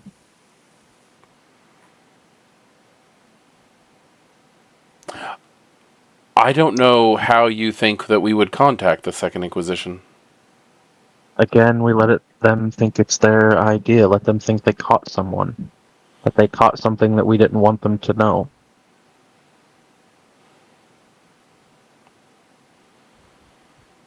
See, by the time that the Anarchs are making their way out of the city, the Camarilla, with all of the exception of those of us in this room and in the court, needed to keep a foothold here, has already left. So, when the Anarchs go to leave, the Second Inquisition has learned there's a planned point of exit from the city that they can escape avoiding the red gas. And there's going to be a whole bunch of blank bodies leaving the city. We compromise that particular tunnel to the Second Inquisition so that they arrive and can eradicate the mass number of anarchs who leave the city so that they feel as though they got all of us. And then hopefully, potentially, even maybe, they don't go off with their big bomb. And if they do, I know another tunnel out of the city. We'd One have to that know exactly which tunnel the Anarchs are taking to set them up like that. we And set that's them up going to with be this.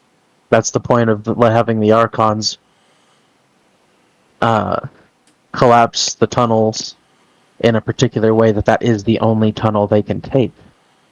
And then leaking that information to the Anarchs as well.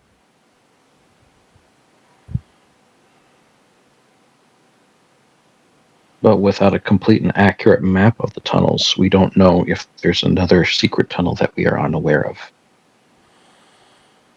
Well, I guess I can help with that as well. You have a map. Over the last couple months, I and some of my, call them contacts, have acquired a detailed mapping of the layout of the tunnels. You have been busy, haven't you? I like to stay busy. And withholding. Not intentionally. I thought I told you.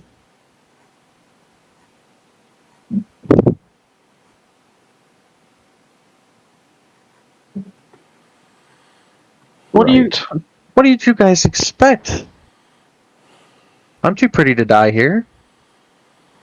They got us cornered in a kill box that they're ready to detonate from the center out. Em just rolls her eyes, shakes her head at that.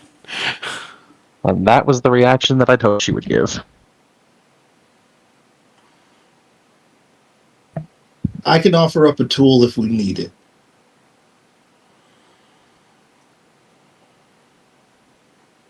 What would that tool be? From our first venture out, I was gifted someone that's an Anarch. We can use them to get to the Second Inquisition. Have information on them, and then release them in an area that's heavy in Second Inquisition. They'll gun him down, shoot him down, but I'm sure they'll rifle through his pockets.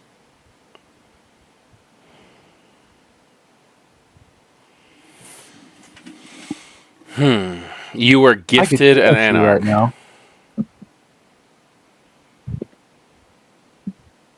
The cost of doing business. You might want to ask Custos about that. All right. Well, why don't you go retrieve your Anarch, and we'll try to figure out a way to use them in a way that will inform the Inquisition, or possibly even the Anarchs themselves.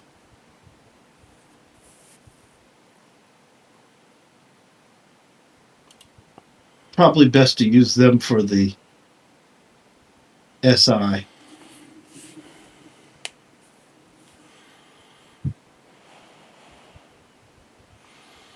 you planning on putting our plan in their pockets and just letting them get caught? Basically.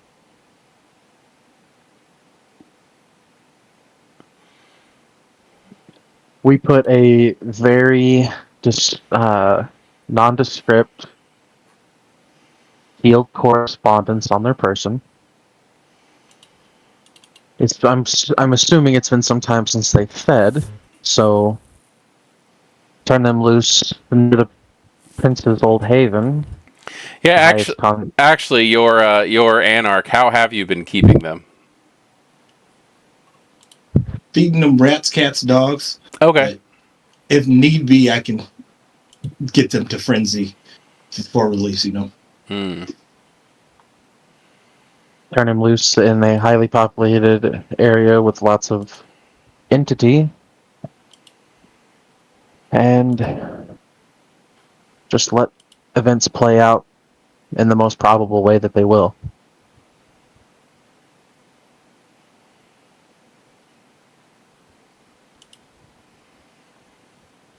We all have to make sacrifices for this.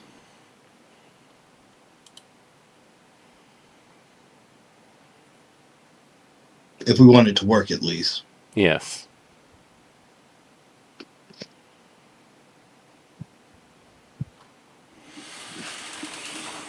All right. Well, then I guess we all know what we're doing then. Out of character, what was the countdown until launch day? Out of character, what was the countdown until launch day? Yeah. Did we have a time period when they were going to be launching the attack? I believe that there was a possible meet a Katarina time frame. Okay. But I don't believe they actually have a when the attack is supposed to be happening. Okay. Oh, I thought there was like. I also thought there was a time window that we had for that. I do remember that Ekaterina had shown you satellite photos Mm-hmm. that showed that they were almost done with their preparations. Mm-hmm. But for an actual I think time, she estimated we had 2 weeks or something. Mm. I don't know why 2 weeks just sounds right, but maybe I was it's not. thinking that too, but Okay. we can definitely go with that. Like I said, it's been a while since we've been able to catch back up to everything that's going on. So yeah, we can go ahead and say they said 2 weeks. Okay. Well, you're the acting prince. What is your wisdom in on this plan?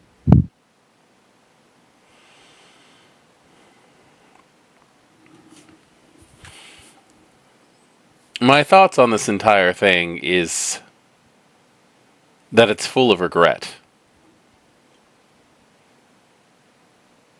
There was so much possibility involved in the convention. To see it go down in flames like this as far as it has, not only with the convention night itself, but with everything that's happening even now. I'm not exactly sure how this is going to clean up, or if, in one way or another, Prague is going to become like London. Well, perhaps this little 2 cents will ease your regret and your worry. If our plan works, you're the prince who, and he very visibly does air quotes, led us to success and victory, and saved and managed to outmaneuver and out-scheme both the Inquisition and the Anarchs.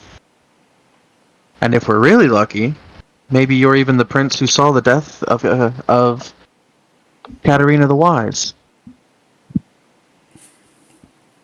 If it goes horribly, horribly wrong, well, we'll all be dead and it won't matter.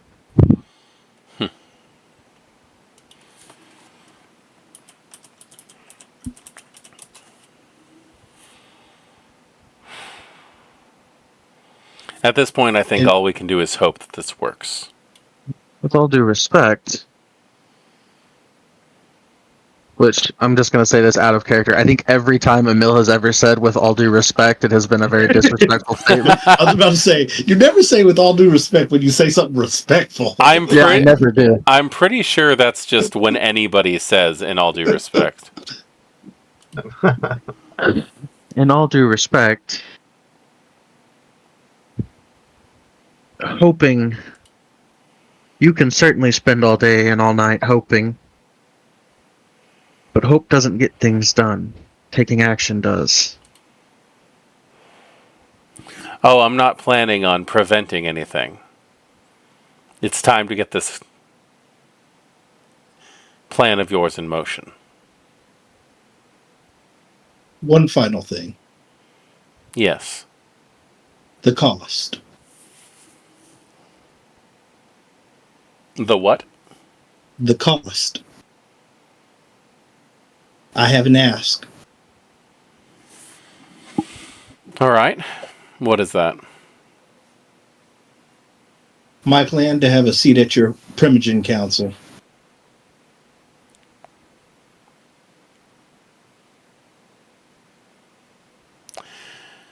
You're trying to become a primogen.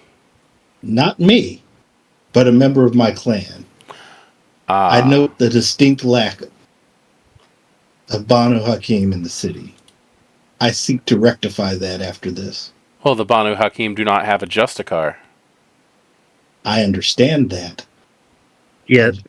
It would show great foresight as a newly ensconced prince to bring one to the table prior to their Justicar being named. Time is on our side for that. We just have to wait until the next, 7, 10 years? I forget how you guys work that. It's every 13 years. I have no intention on not having a Banu Hatim in our Primogen Council. And I will help you find the perfect one. I'm sure you will.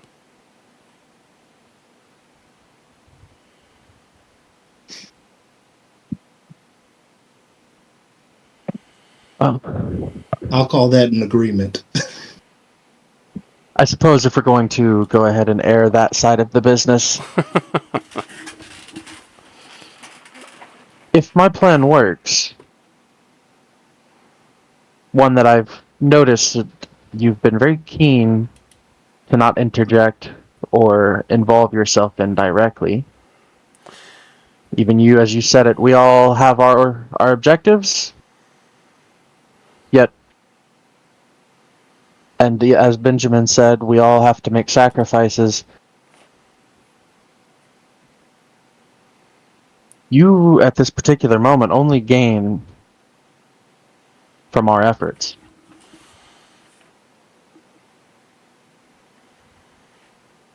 She doesn't say anything, but she looks at you with this face that just says, and?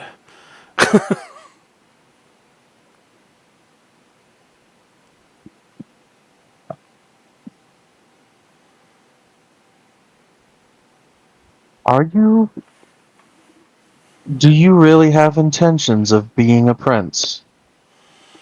I wouldn't have come back to this city if I didn't. Or the clan of kings not the leaders of our society? Oh, sorry.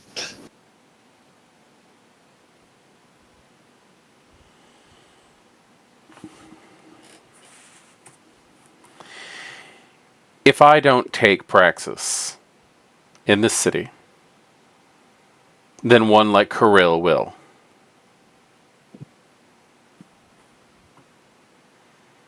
And I seriously doubt anyone wants to actually see that.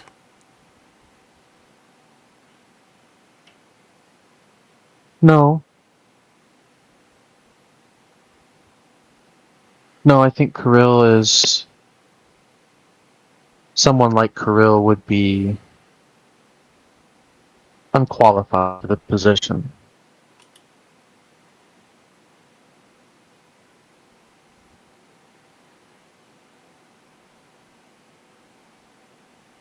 But even in this particular moment of this threat, I can't discern if you're just keeping all of your cards close to your chest, or if you're just unqualified to lead.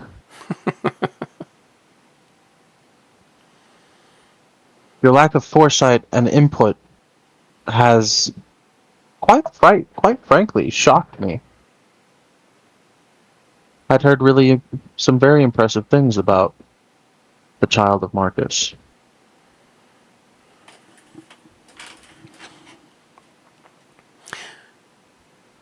And he wouldn't have. She would not have called you that. I believe she still thinks that you go your actual name. No.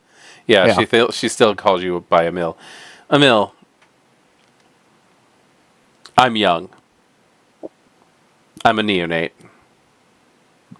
The fact that I was able to stand up here and get as far as I have without anyone standing up and telling me that I can't, well, that's just a miracle.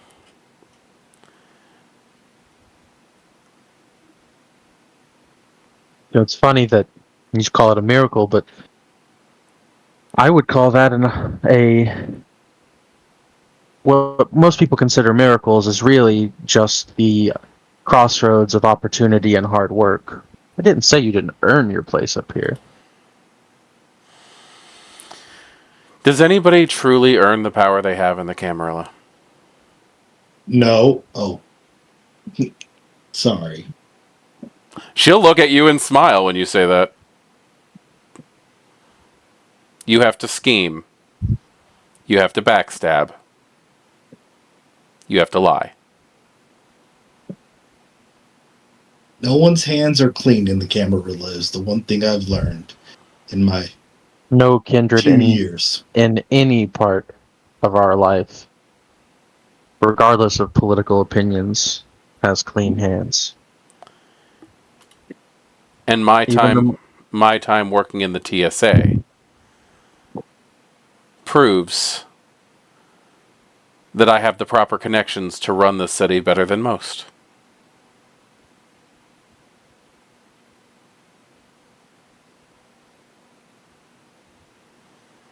But what do you do in a future scenario as Prince when you're faced with all of these threats coming at you from every angle, and all you know how to do is bunker down and maintain a secure position? I'm. Allow me to clarify and apologize if up front. I'm asking out of genuine curiosity, not intended to be a slight on your reputation. I know that even though that may be how it sounds, I'm seeking wisdom from somebody with experiences that I do not have myself. And that's why it'll be handy for her to have the Banu Hakim at her side. Emil Friends just gives that you. know He just how winks at to you. attack. Yeah, yeah. Like Henry just kind of looks up at you and gives you a wink, like that's kind of what he was provoking. I'm picking up what you're laying down. I got you. I got you. I got you. I got you. I got you. Boo. I got you, boo. Children.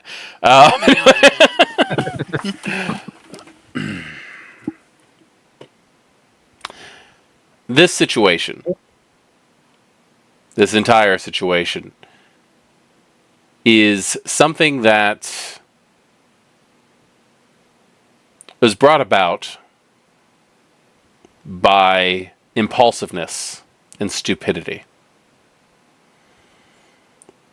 The Second Inquisition would not have attacked if there wasn't active gunplay in the streets.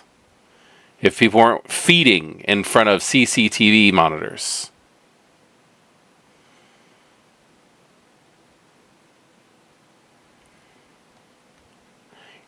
The elders' lack of understanding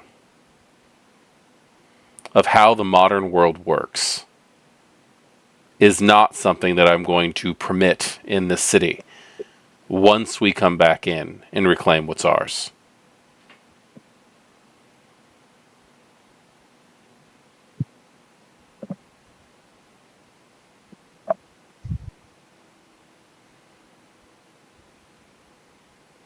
Is that a significant answer for you, Emil?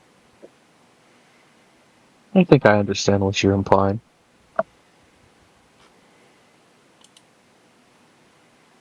Very well. Thank you for your wisdom, Prince. He does kind of bow his head.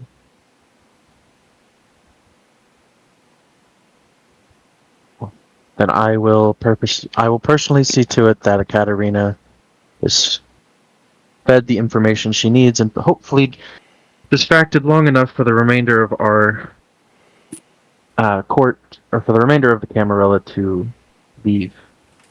I presume the intention is to have everyone that is not necessary to maintain our functionality. It is intended to be gone tonight. Anyone who does not have any true influence in the city should be gone.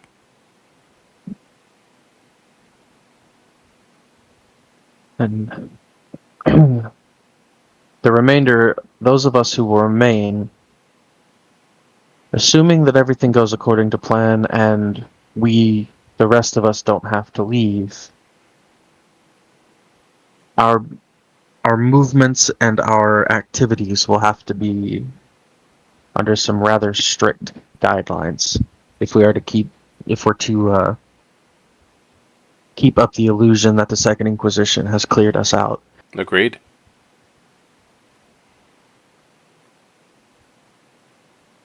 So if there are any of those members, essential members of influence, who can't exert that discipline and self-control, perhaps we should start considering how to deal with them once this is all over. Well, I would suggest that anyone who has any true influence in the city maintain that control by proxy, by use of retainers. I would hope. But I believe Kirill is quite influential, and, well, you've seen what he's like. So,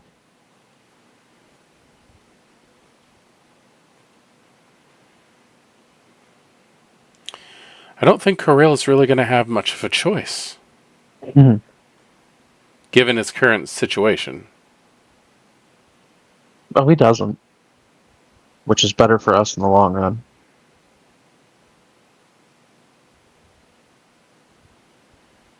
I really didn't intend to make him frenzy. Like, he's saying this to just everyone, like even the coder. He's like, I didn't intend to make him frenzy. I didn't know that. No. Poking a Bruja. That will never have bad consequences. I simply stated a fact. I have seen her with my own eyes. I wasn't aware that it was that big of a sore spot.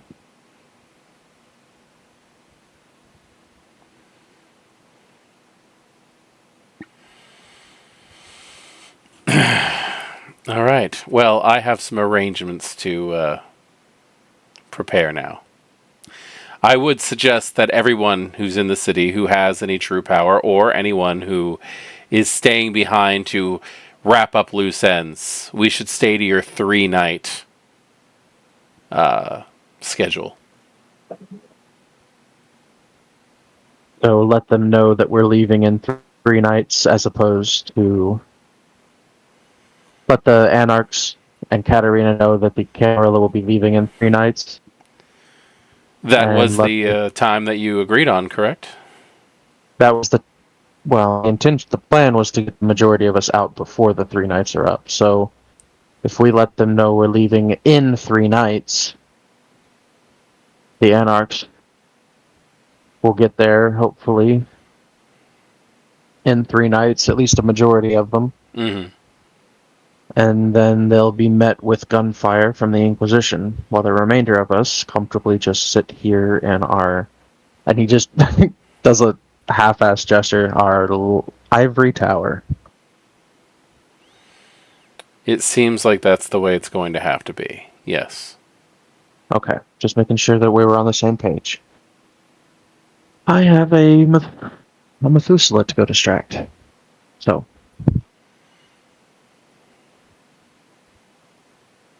He looks to Benny, he looks to Dr. Ford and Paul and Mr. Prophet. Just kind of in that order. Who wants to go with me? Oh, yeah, because you're going at this alone. Yeah. Suppose we could all go. Yeah. Cock and shotgun. Let's do this. You had a shotgun in the prince's office? Yeah. I was ready to go. Amazing. Okay. Next time that you guys decide to enter a room with weapons, please let me know ahead of time what you have. I mean, I definitely entered the room with weapons, but they're not visible. Yeah. I am the weapon. I am the weapon. I would like to say, the shotgun is not the most dangerous thing I have. That's not the point. It's the principle of the thing. He forgets he has the shotgun until he's making a point. All right, so where are you all going now? Emil just kind of will leave leave her area, and I assume everybody else has things that they want to say, so I'll leave the floor to them for the moment. I have to go and prepare a catch and release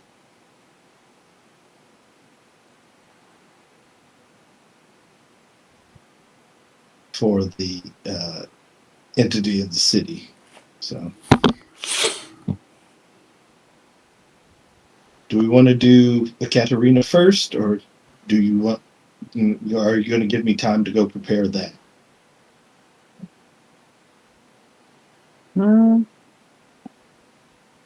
Yeah, let's do the. My opinion would be to do that first, but that way, while we're talking to him or talking to her, he's getting captured, and the Camarilla is currently getting out of the tunnels.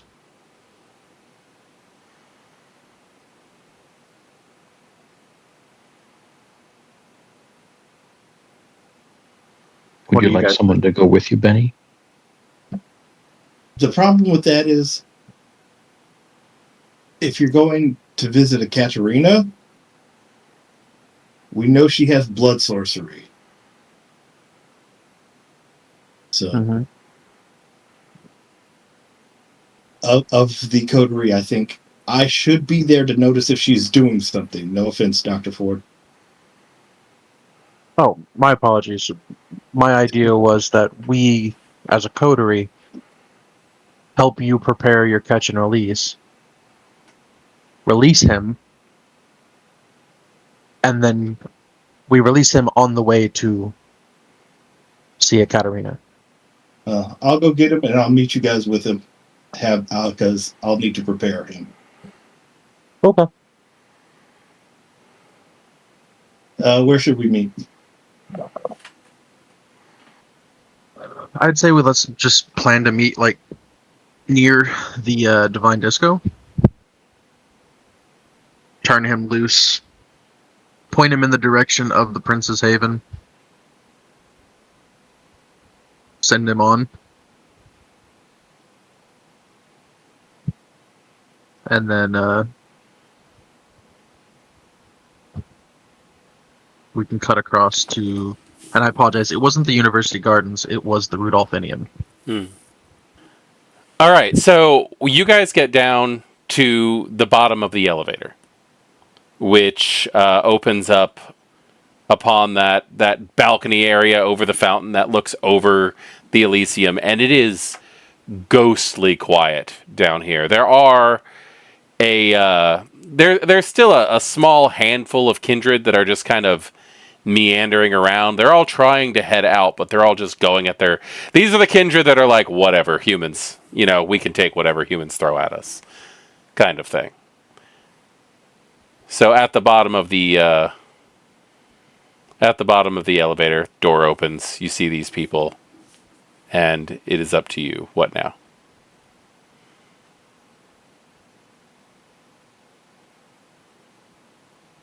I'm going to need a stake. Okay.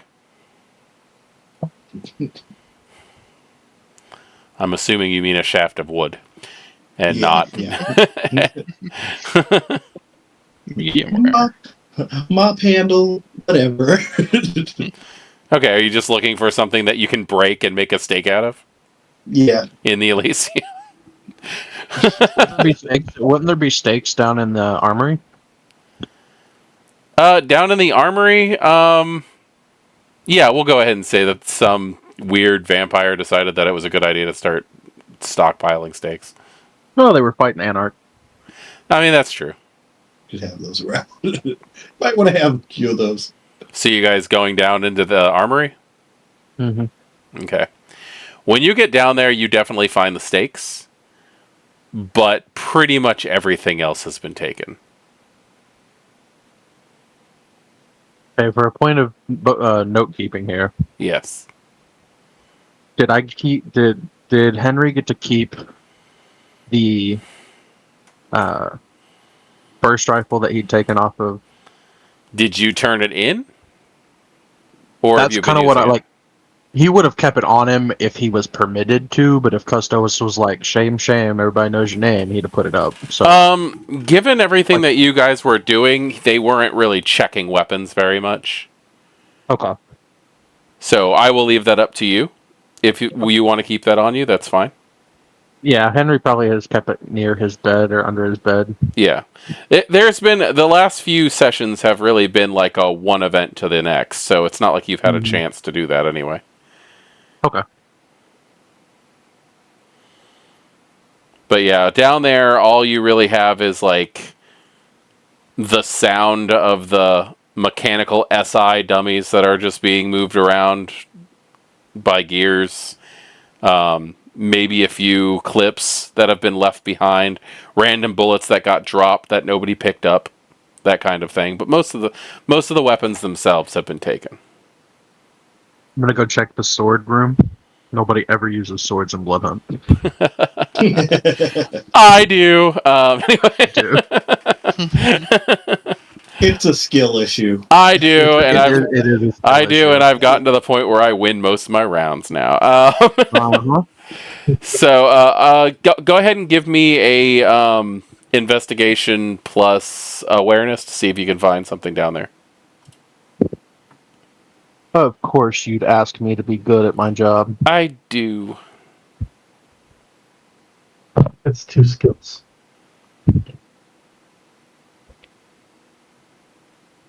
Intelligence investigation or wits investigation? You're specifically looking for something, so it's going to be intelligence. Okay. Watch out, I'm dumping a bucket here. 3 dice. That's 2 successes. You can find a knife that somebody dropped between 2 crates. Dang, no scourge blades. No, I'm very sorry. You're not going to find any scourge blades with a 2. Wow. No, I'm kidding. You That's get- fine. Baseball bat. I'm being nice. You found a knife. That I was gonna say, let's call back to session 1. You find a crowbar, just a lowly crowbar. Oh, it's the same one you used before. Yeah, no, you know what? No, you do. You find a crowbar. It's the one that was used to open the crates. Nobody thought it was a weapon. I'll just toss it to Benny. Yeah, I know, or was it Benny or was it Mr. Prophet who hugged the crowbar for like 2 sessions? I think that was Prophet. Yep.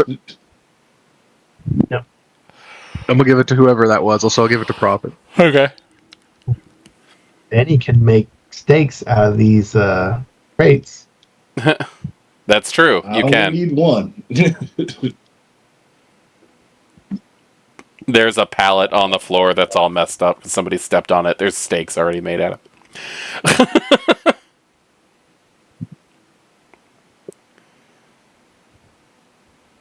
All right. So out of the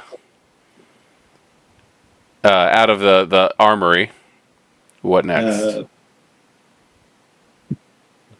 Go get Henry? my weapons out of my room. Yeah. Excuse me, Emil. Yes. Would you mind writing a note that I'm going to be planning on this person?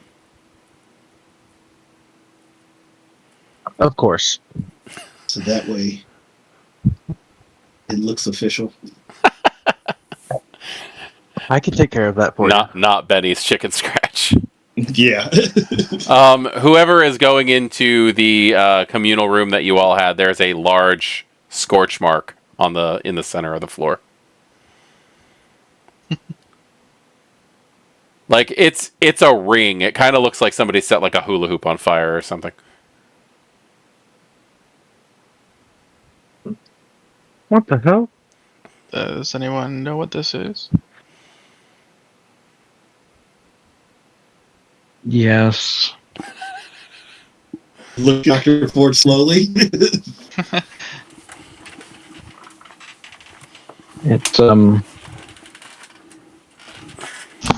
It was a one-way ticket get out of Dodge for Sigmund. It's nothing to be concerned over. You know, similarly to how I always say, with all due respect, and then I say something very disrespectful. When someone tells me it's nothing to be concerned about, I'm immediately concerned about it. It's funny how that works. Yeah, well, good for you. Wow. Some shade thrown by Dr. Ford. I kind of expected I that have from Paul. Why do you have to burn our floor? How come he couldn't burn the parking lot? This was more out of sight. It was more convenient. He made the decision. It was entirely. I didn't do this. I promise you. Why do you seem so dejected, Dr. Ford? I'm kind of wishing I went with him now. Oh, 40. It's not that bad. You're with us. What could possibly go wrong? And at that, no, I'm kidding. Just waiting for somebody to say that the whole time.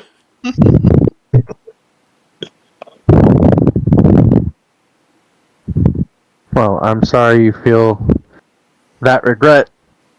So I can't think of any specific preparation for Dr. Ford and headed out. You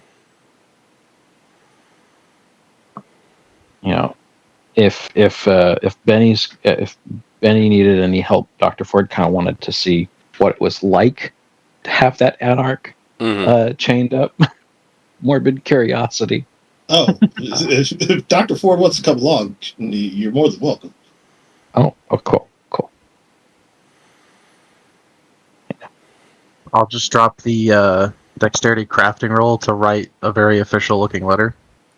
Okay. Let's see how effective this looks.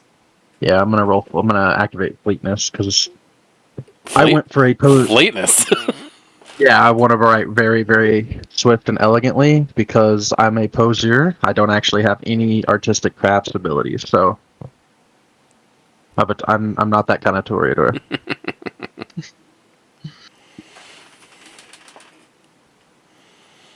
This looks like my grandma's shopping list. Oh wow. 7 successes? 7 successes. You write something that looks fairly official, and just vague enough that it could probably pass masquerade standards. But for those people in the know, for the kindred, they'd be able to pick up on what's actually being said. Okay, cool. It's the most like fine and elegant, like light penmanship you've ever seen. And that's what I'm doing while they're in an anarch. Okay, so who leaves first? Probably being Dr. Ford. Okay, so Dr. Ford and Benny are heading towards the front door. And do you guys have an idea of where the Elysium actually is in the city? Or has this just been a and now we're here moment for most people? I've been and now we're here. Right. Okay, hold on. I gotta see if I can find something. Okay. So in the map, I've always kind of thought that the Elysium was at the place that's just labeled Terrace on the map. There is actually a specific location. It's like east of the burning church, right? Oh no! God no! West of the burning church, isn't it? I think it's more. I think it's more north. Is it south? Nothing south. Okay, you guys only have 4 guesses. I can't find it. Damn. There's a meme, and it's the funniest shit in the world.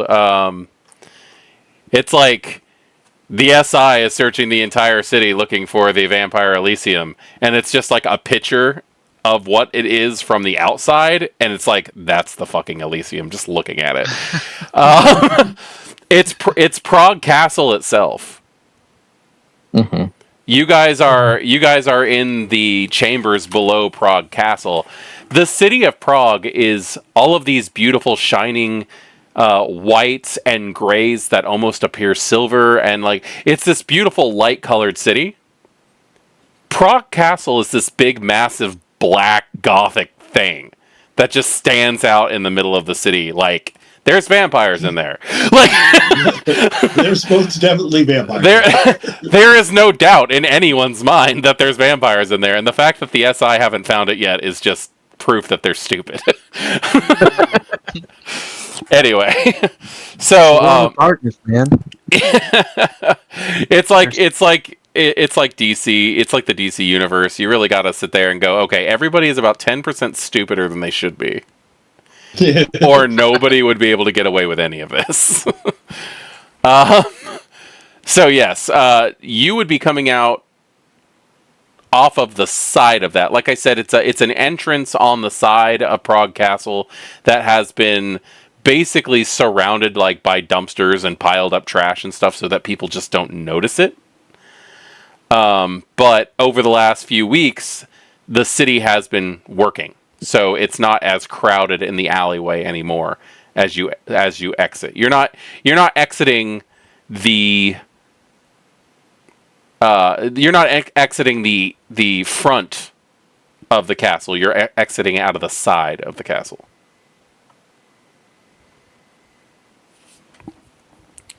So when Benny and Dr. Ford leave the castle,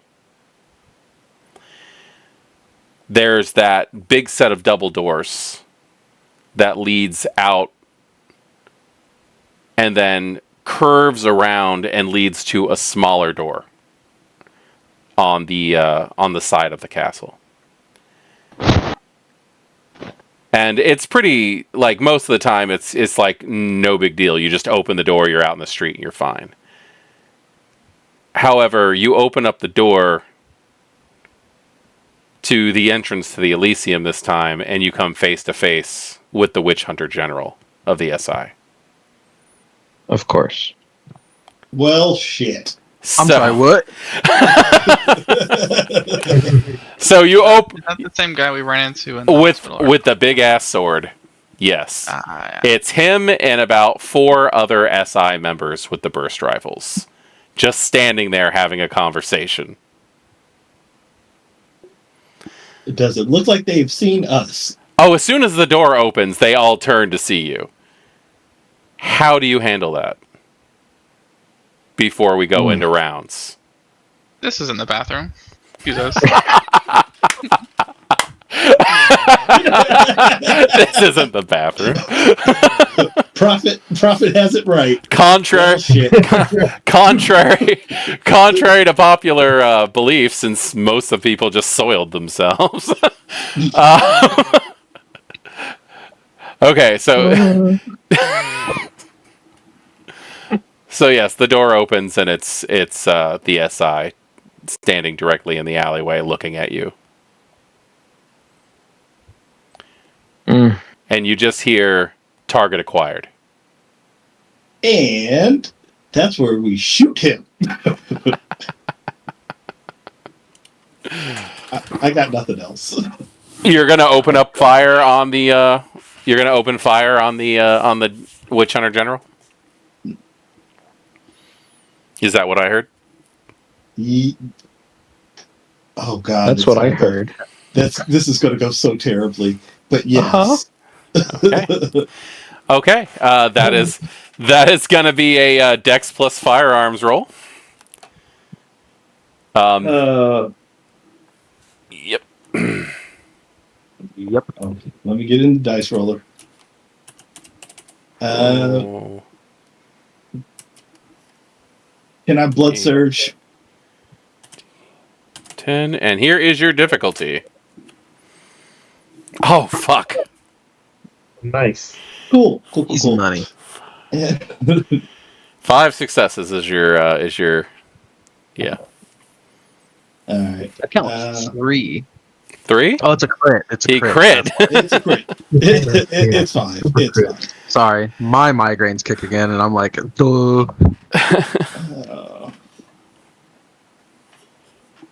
Blood buffing decks. I'll roll the rouse check afterwards. I'm sorry. 'Cause I'm already started. That's typically how it should be anyway. All right. So, and oh, that's wrong. Do not pay attention to that. Okay, but I'm gonna say you can't say that if you fail every check. I'm just saying. No, That's no, wrong. no. That's wrong. Hold on. Wrong amount of dice. It's the wrong amount of dice.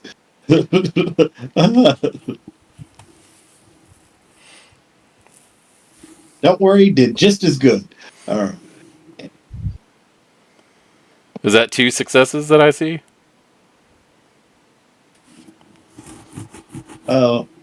Yeah. Are you re-rolling some regular dice? I make the rouse check. Oh, okay. Now, Okay. I could be mistaken on the ruling on this because it's been a minute, but isn't there like a penalty to dodging firearms without cover? Well, that's the thing. When Benny raises his shotgun, the Witch Hunter General raises his shield. So he very much has cover. And it takes the full brunt of the shot, leaving barely a mark on the symbol of the SI, which is being brandished in front of you. What does Dr. Ford do? I'm glad I looked back at the character sheet because I totally forgot about this. Even the last time we encountered this annoying guy. She's going to try to use Fatal Flaw, which is an Auspec's power to discern a weakness. Okay. So if she attacks that weakness, then she gets like +2 dice. If she tells other people about the weakness, they get +1 dice. Okay. It's going to be intelligence and Auspex versus, and it says either composure or stamina plus subterfuge for the target. Okay.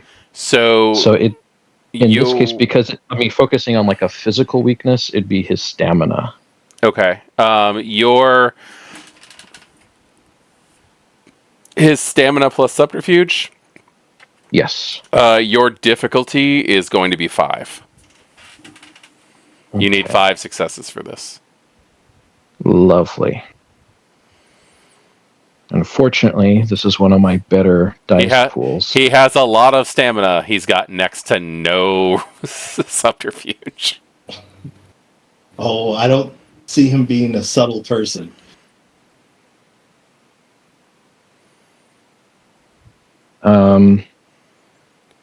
It's 4 or 5. 4.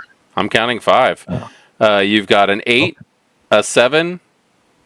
Oh wait, no, that is a 4. I was counting the 5. 4. Yeah. So if I spend a willpower, then I think all of my willpower slots are used up.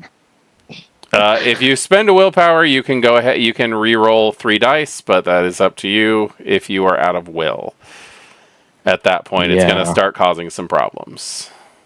I'm not ready for those problems. Okay. Emotionally.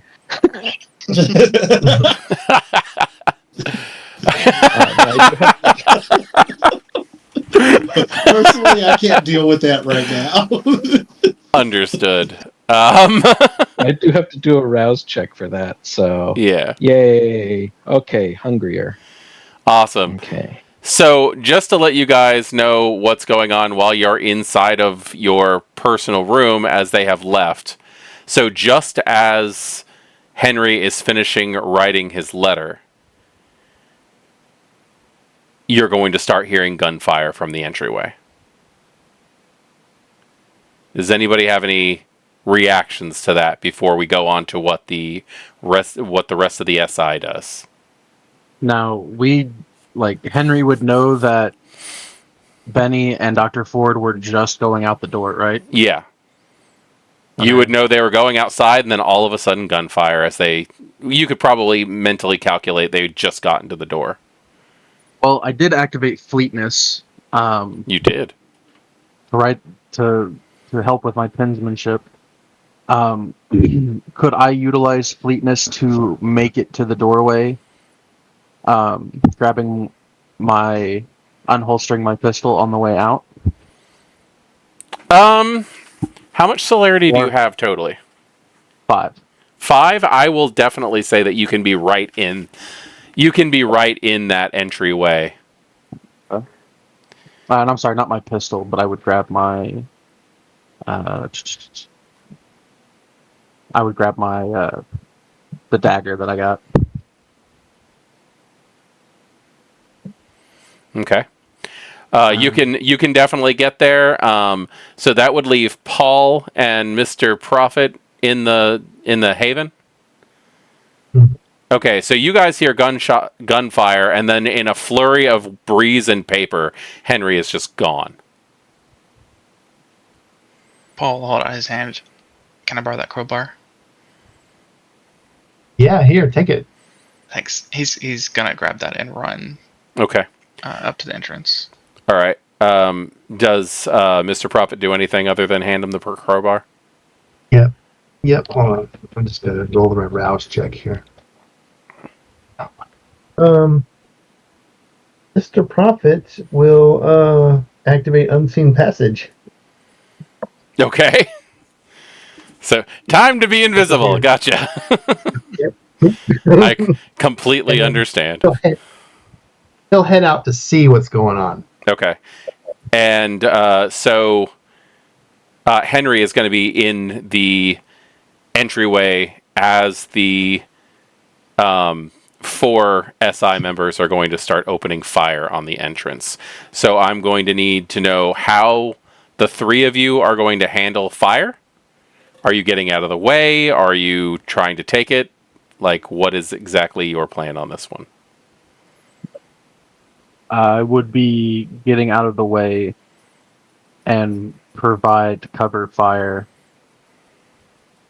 for the other 2. Okay. So are we splitting our dice pool on that one?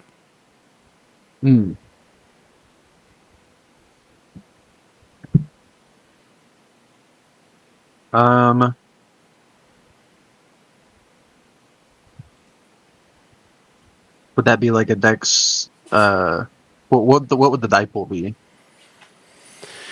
If you're trying to get out of the way, it's going to be Dex plus. It's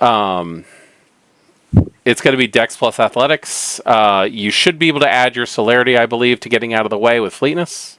And then to shoot back, it's going to be Dex plus Firearms. Okay, so how do I designate splitting that die pool? Because they're different size die pools. Yes, they are. What I would actually suggest is, in this situation, I would probably focus on the fire, and then I would just use your celerity pool. Like, just use your celerity for getting out of the way. Yeah, that's what I was thinking, but I was gonna use I was gonna basically just give 1 die. Actually, you know what?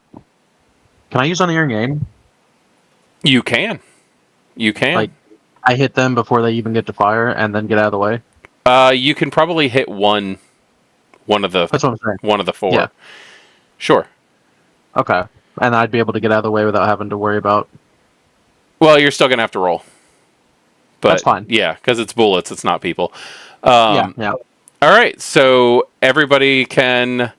I'm just gonna roll and show you guys what your difficulty is, and then you are going to have to. I don't know. Pray. The guy, what's the knight called? The what? Old man. The knight. What was he called? The Witch Hunter General is what I have dubbed him. Yeah, I'm going to be targeting him with unerring aim. So, as opposed to a contested roll, his DC or difficulty to hit him is just 1. Okay, I'm letting you know that his shield is up, so he does have cover. Because he just deflected a shot. All right. They are firing, and that's your difficulty. So you got 1, 2, 3, 4. Difficulty of 4 to get out of the way as they are firing.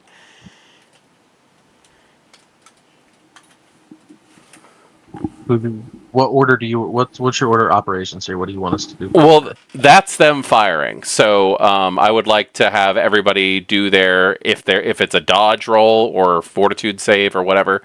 Now would be the time for that, and then we'll go ahead and do Henry's shot against the SI. Okay, the dodge then. Jumping behind the door. Jumping behind the door. Okay.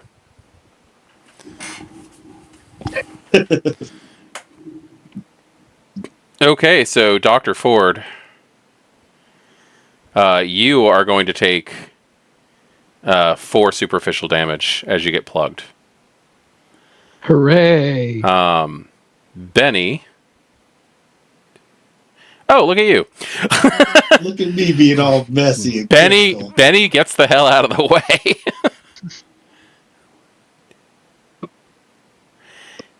And Henry also in a flurry is out of the way. But you guys probably don't even realize that Henry's even there. Poor Dr. Ford. Dr. Ford's just our little pincushion for this game. Okay, and then how are we doing this shot against the man? Because it's unerring aim, I make a rouse check, and then my attack roll is not contested. He just gets a difficulty 1 as his resistance. A difficulty 1 as his resistance? Yep. I make an attack roll against diff 1. Okay, go for it. Even if he already has cover? Yeah. Okay, let's do it. So it's dexterity plus firearms.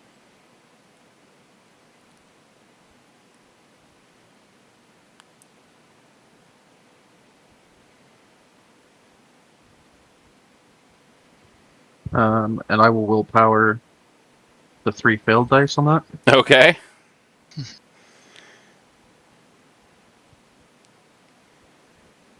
So 1, 2, 3, 4 successes. Okay. So he's going to stumble backwards. He doesn't. That is with the Desert Eagles, so that's a total of 3 successes over diff 1 plus 4, so 7. 7 successes. All right. He is, like I said, he's going to stumble backwards. There's going to be a spray of blood. So you do know that you hit him. He does not fall down, however. And the other 4 are still there. So, thoughts on actions?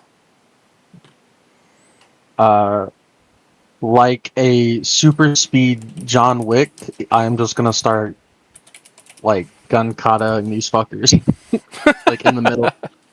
So, to kind of explain, like, the scene here, like, they go to dodging out of the way as Henry just comes using celerity up the stairs. Uh-huh. And I'm now standing in between all 4 of them, behind the Witch Hunter Knight. As I literally just put the gun to the back, like, to his back and pulled the trigger. Okay. You're doing that. So okay. If any of them are going to be turning to shoot at me, they're going to be risking the others, members of their little hunt party here, are going to be downrange.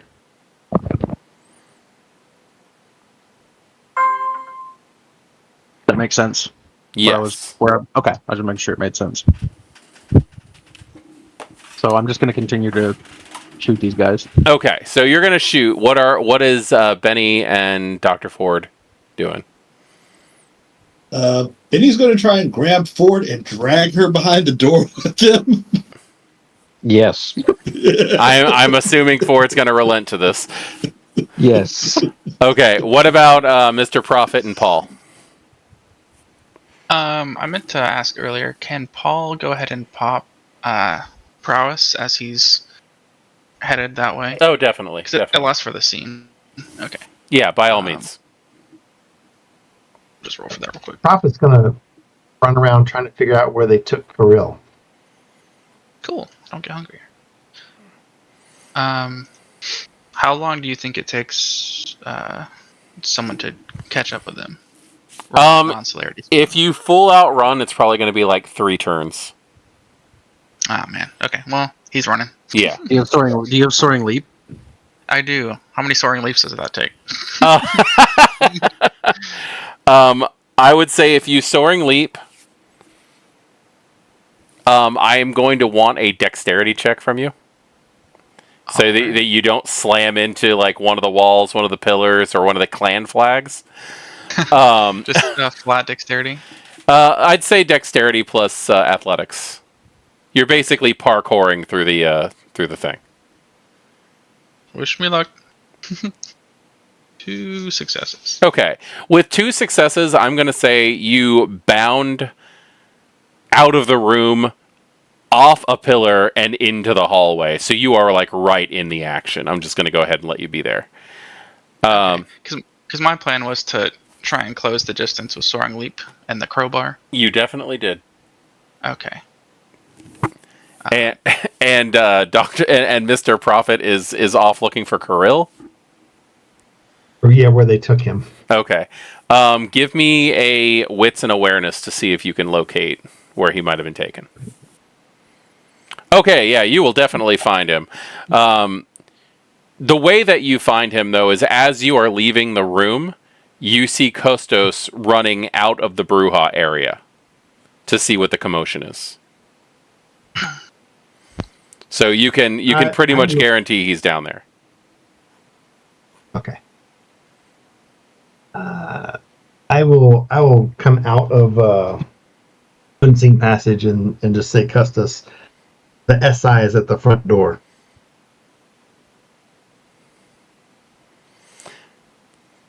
Okay. I'm pretty sure you're just going to hear some Czech profanity as he starts running towards his desk. Okay, so back at the thing, Henry was shooting the Witch Hunter General in the back of the head. Am I correct on that one? Correct. All right. And Benny was pulling Dr. Ford behind the door. And Paul has just arrived in a parkour manner. He did a superhero landing. Since Henry has the celerity, let's go ahead and do the shot on the SI. I will use another rouse check Okay. as I'm going to unerring aim again. Oh no, this is not good. What is Henry's hunger at? After this roll, 4. 4? Uh-huh. Okay. Okay. Let's go ahead and roll the hit. That will be 2 successes, so 1 over will be 5 damage total. Okay. 5 damage from him, or to him. Yeah. He is going to try to defend real quick. Let's see. Even with the unerring aim? Just to see if this works. 1 second. Okay. It might not. It probably will not, but he's going to attempt something. Okay.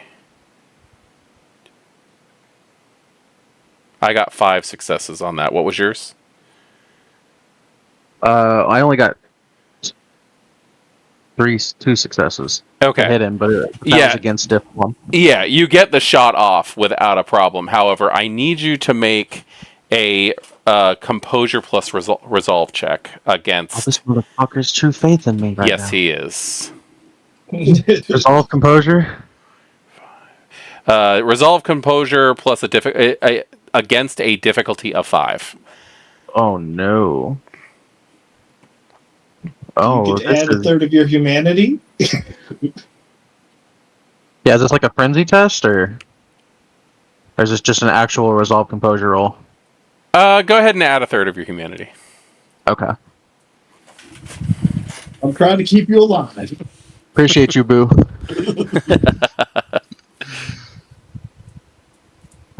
So that's gonna be... Oh, this is not great, guys.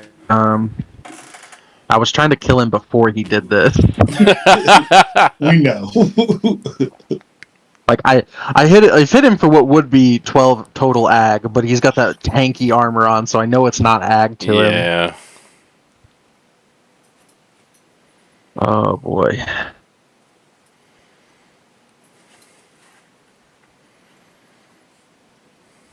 Only 3. Okay. You got the shot off. Mhm. But as you get the shot off, he turns around and is holding his shield up in a manner of pure defiance against the damage that you are doing to him. And your beast stirs, and you are going to fear frenzy. You need to get away. Okay. So, what everybody else sees in the doorway is Henry effectively just appearing behind the Witch Hunter General, getting a shot off, and the guy turns around, looks at him, and then Henry just gets a look of a feral, trapped beast in his eyes. How do you all handle this?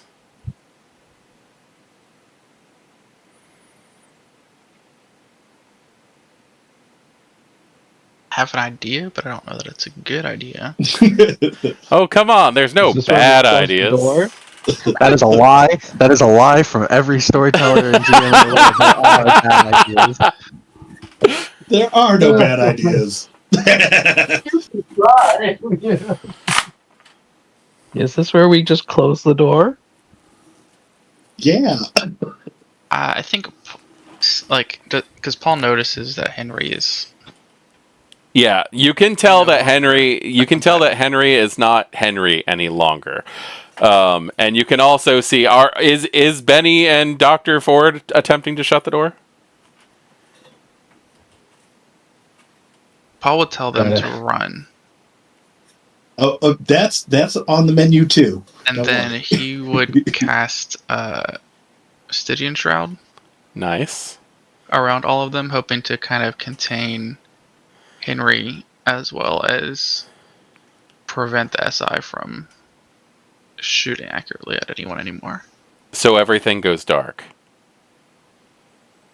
And and that's I'm where. pulling the doctor away. Okay, your attempt is to run. Everything goes dark, and that's where I'm going to have to call post.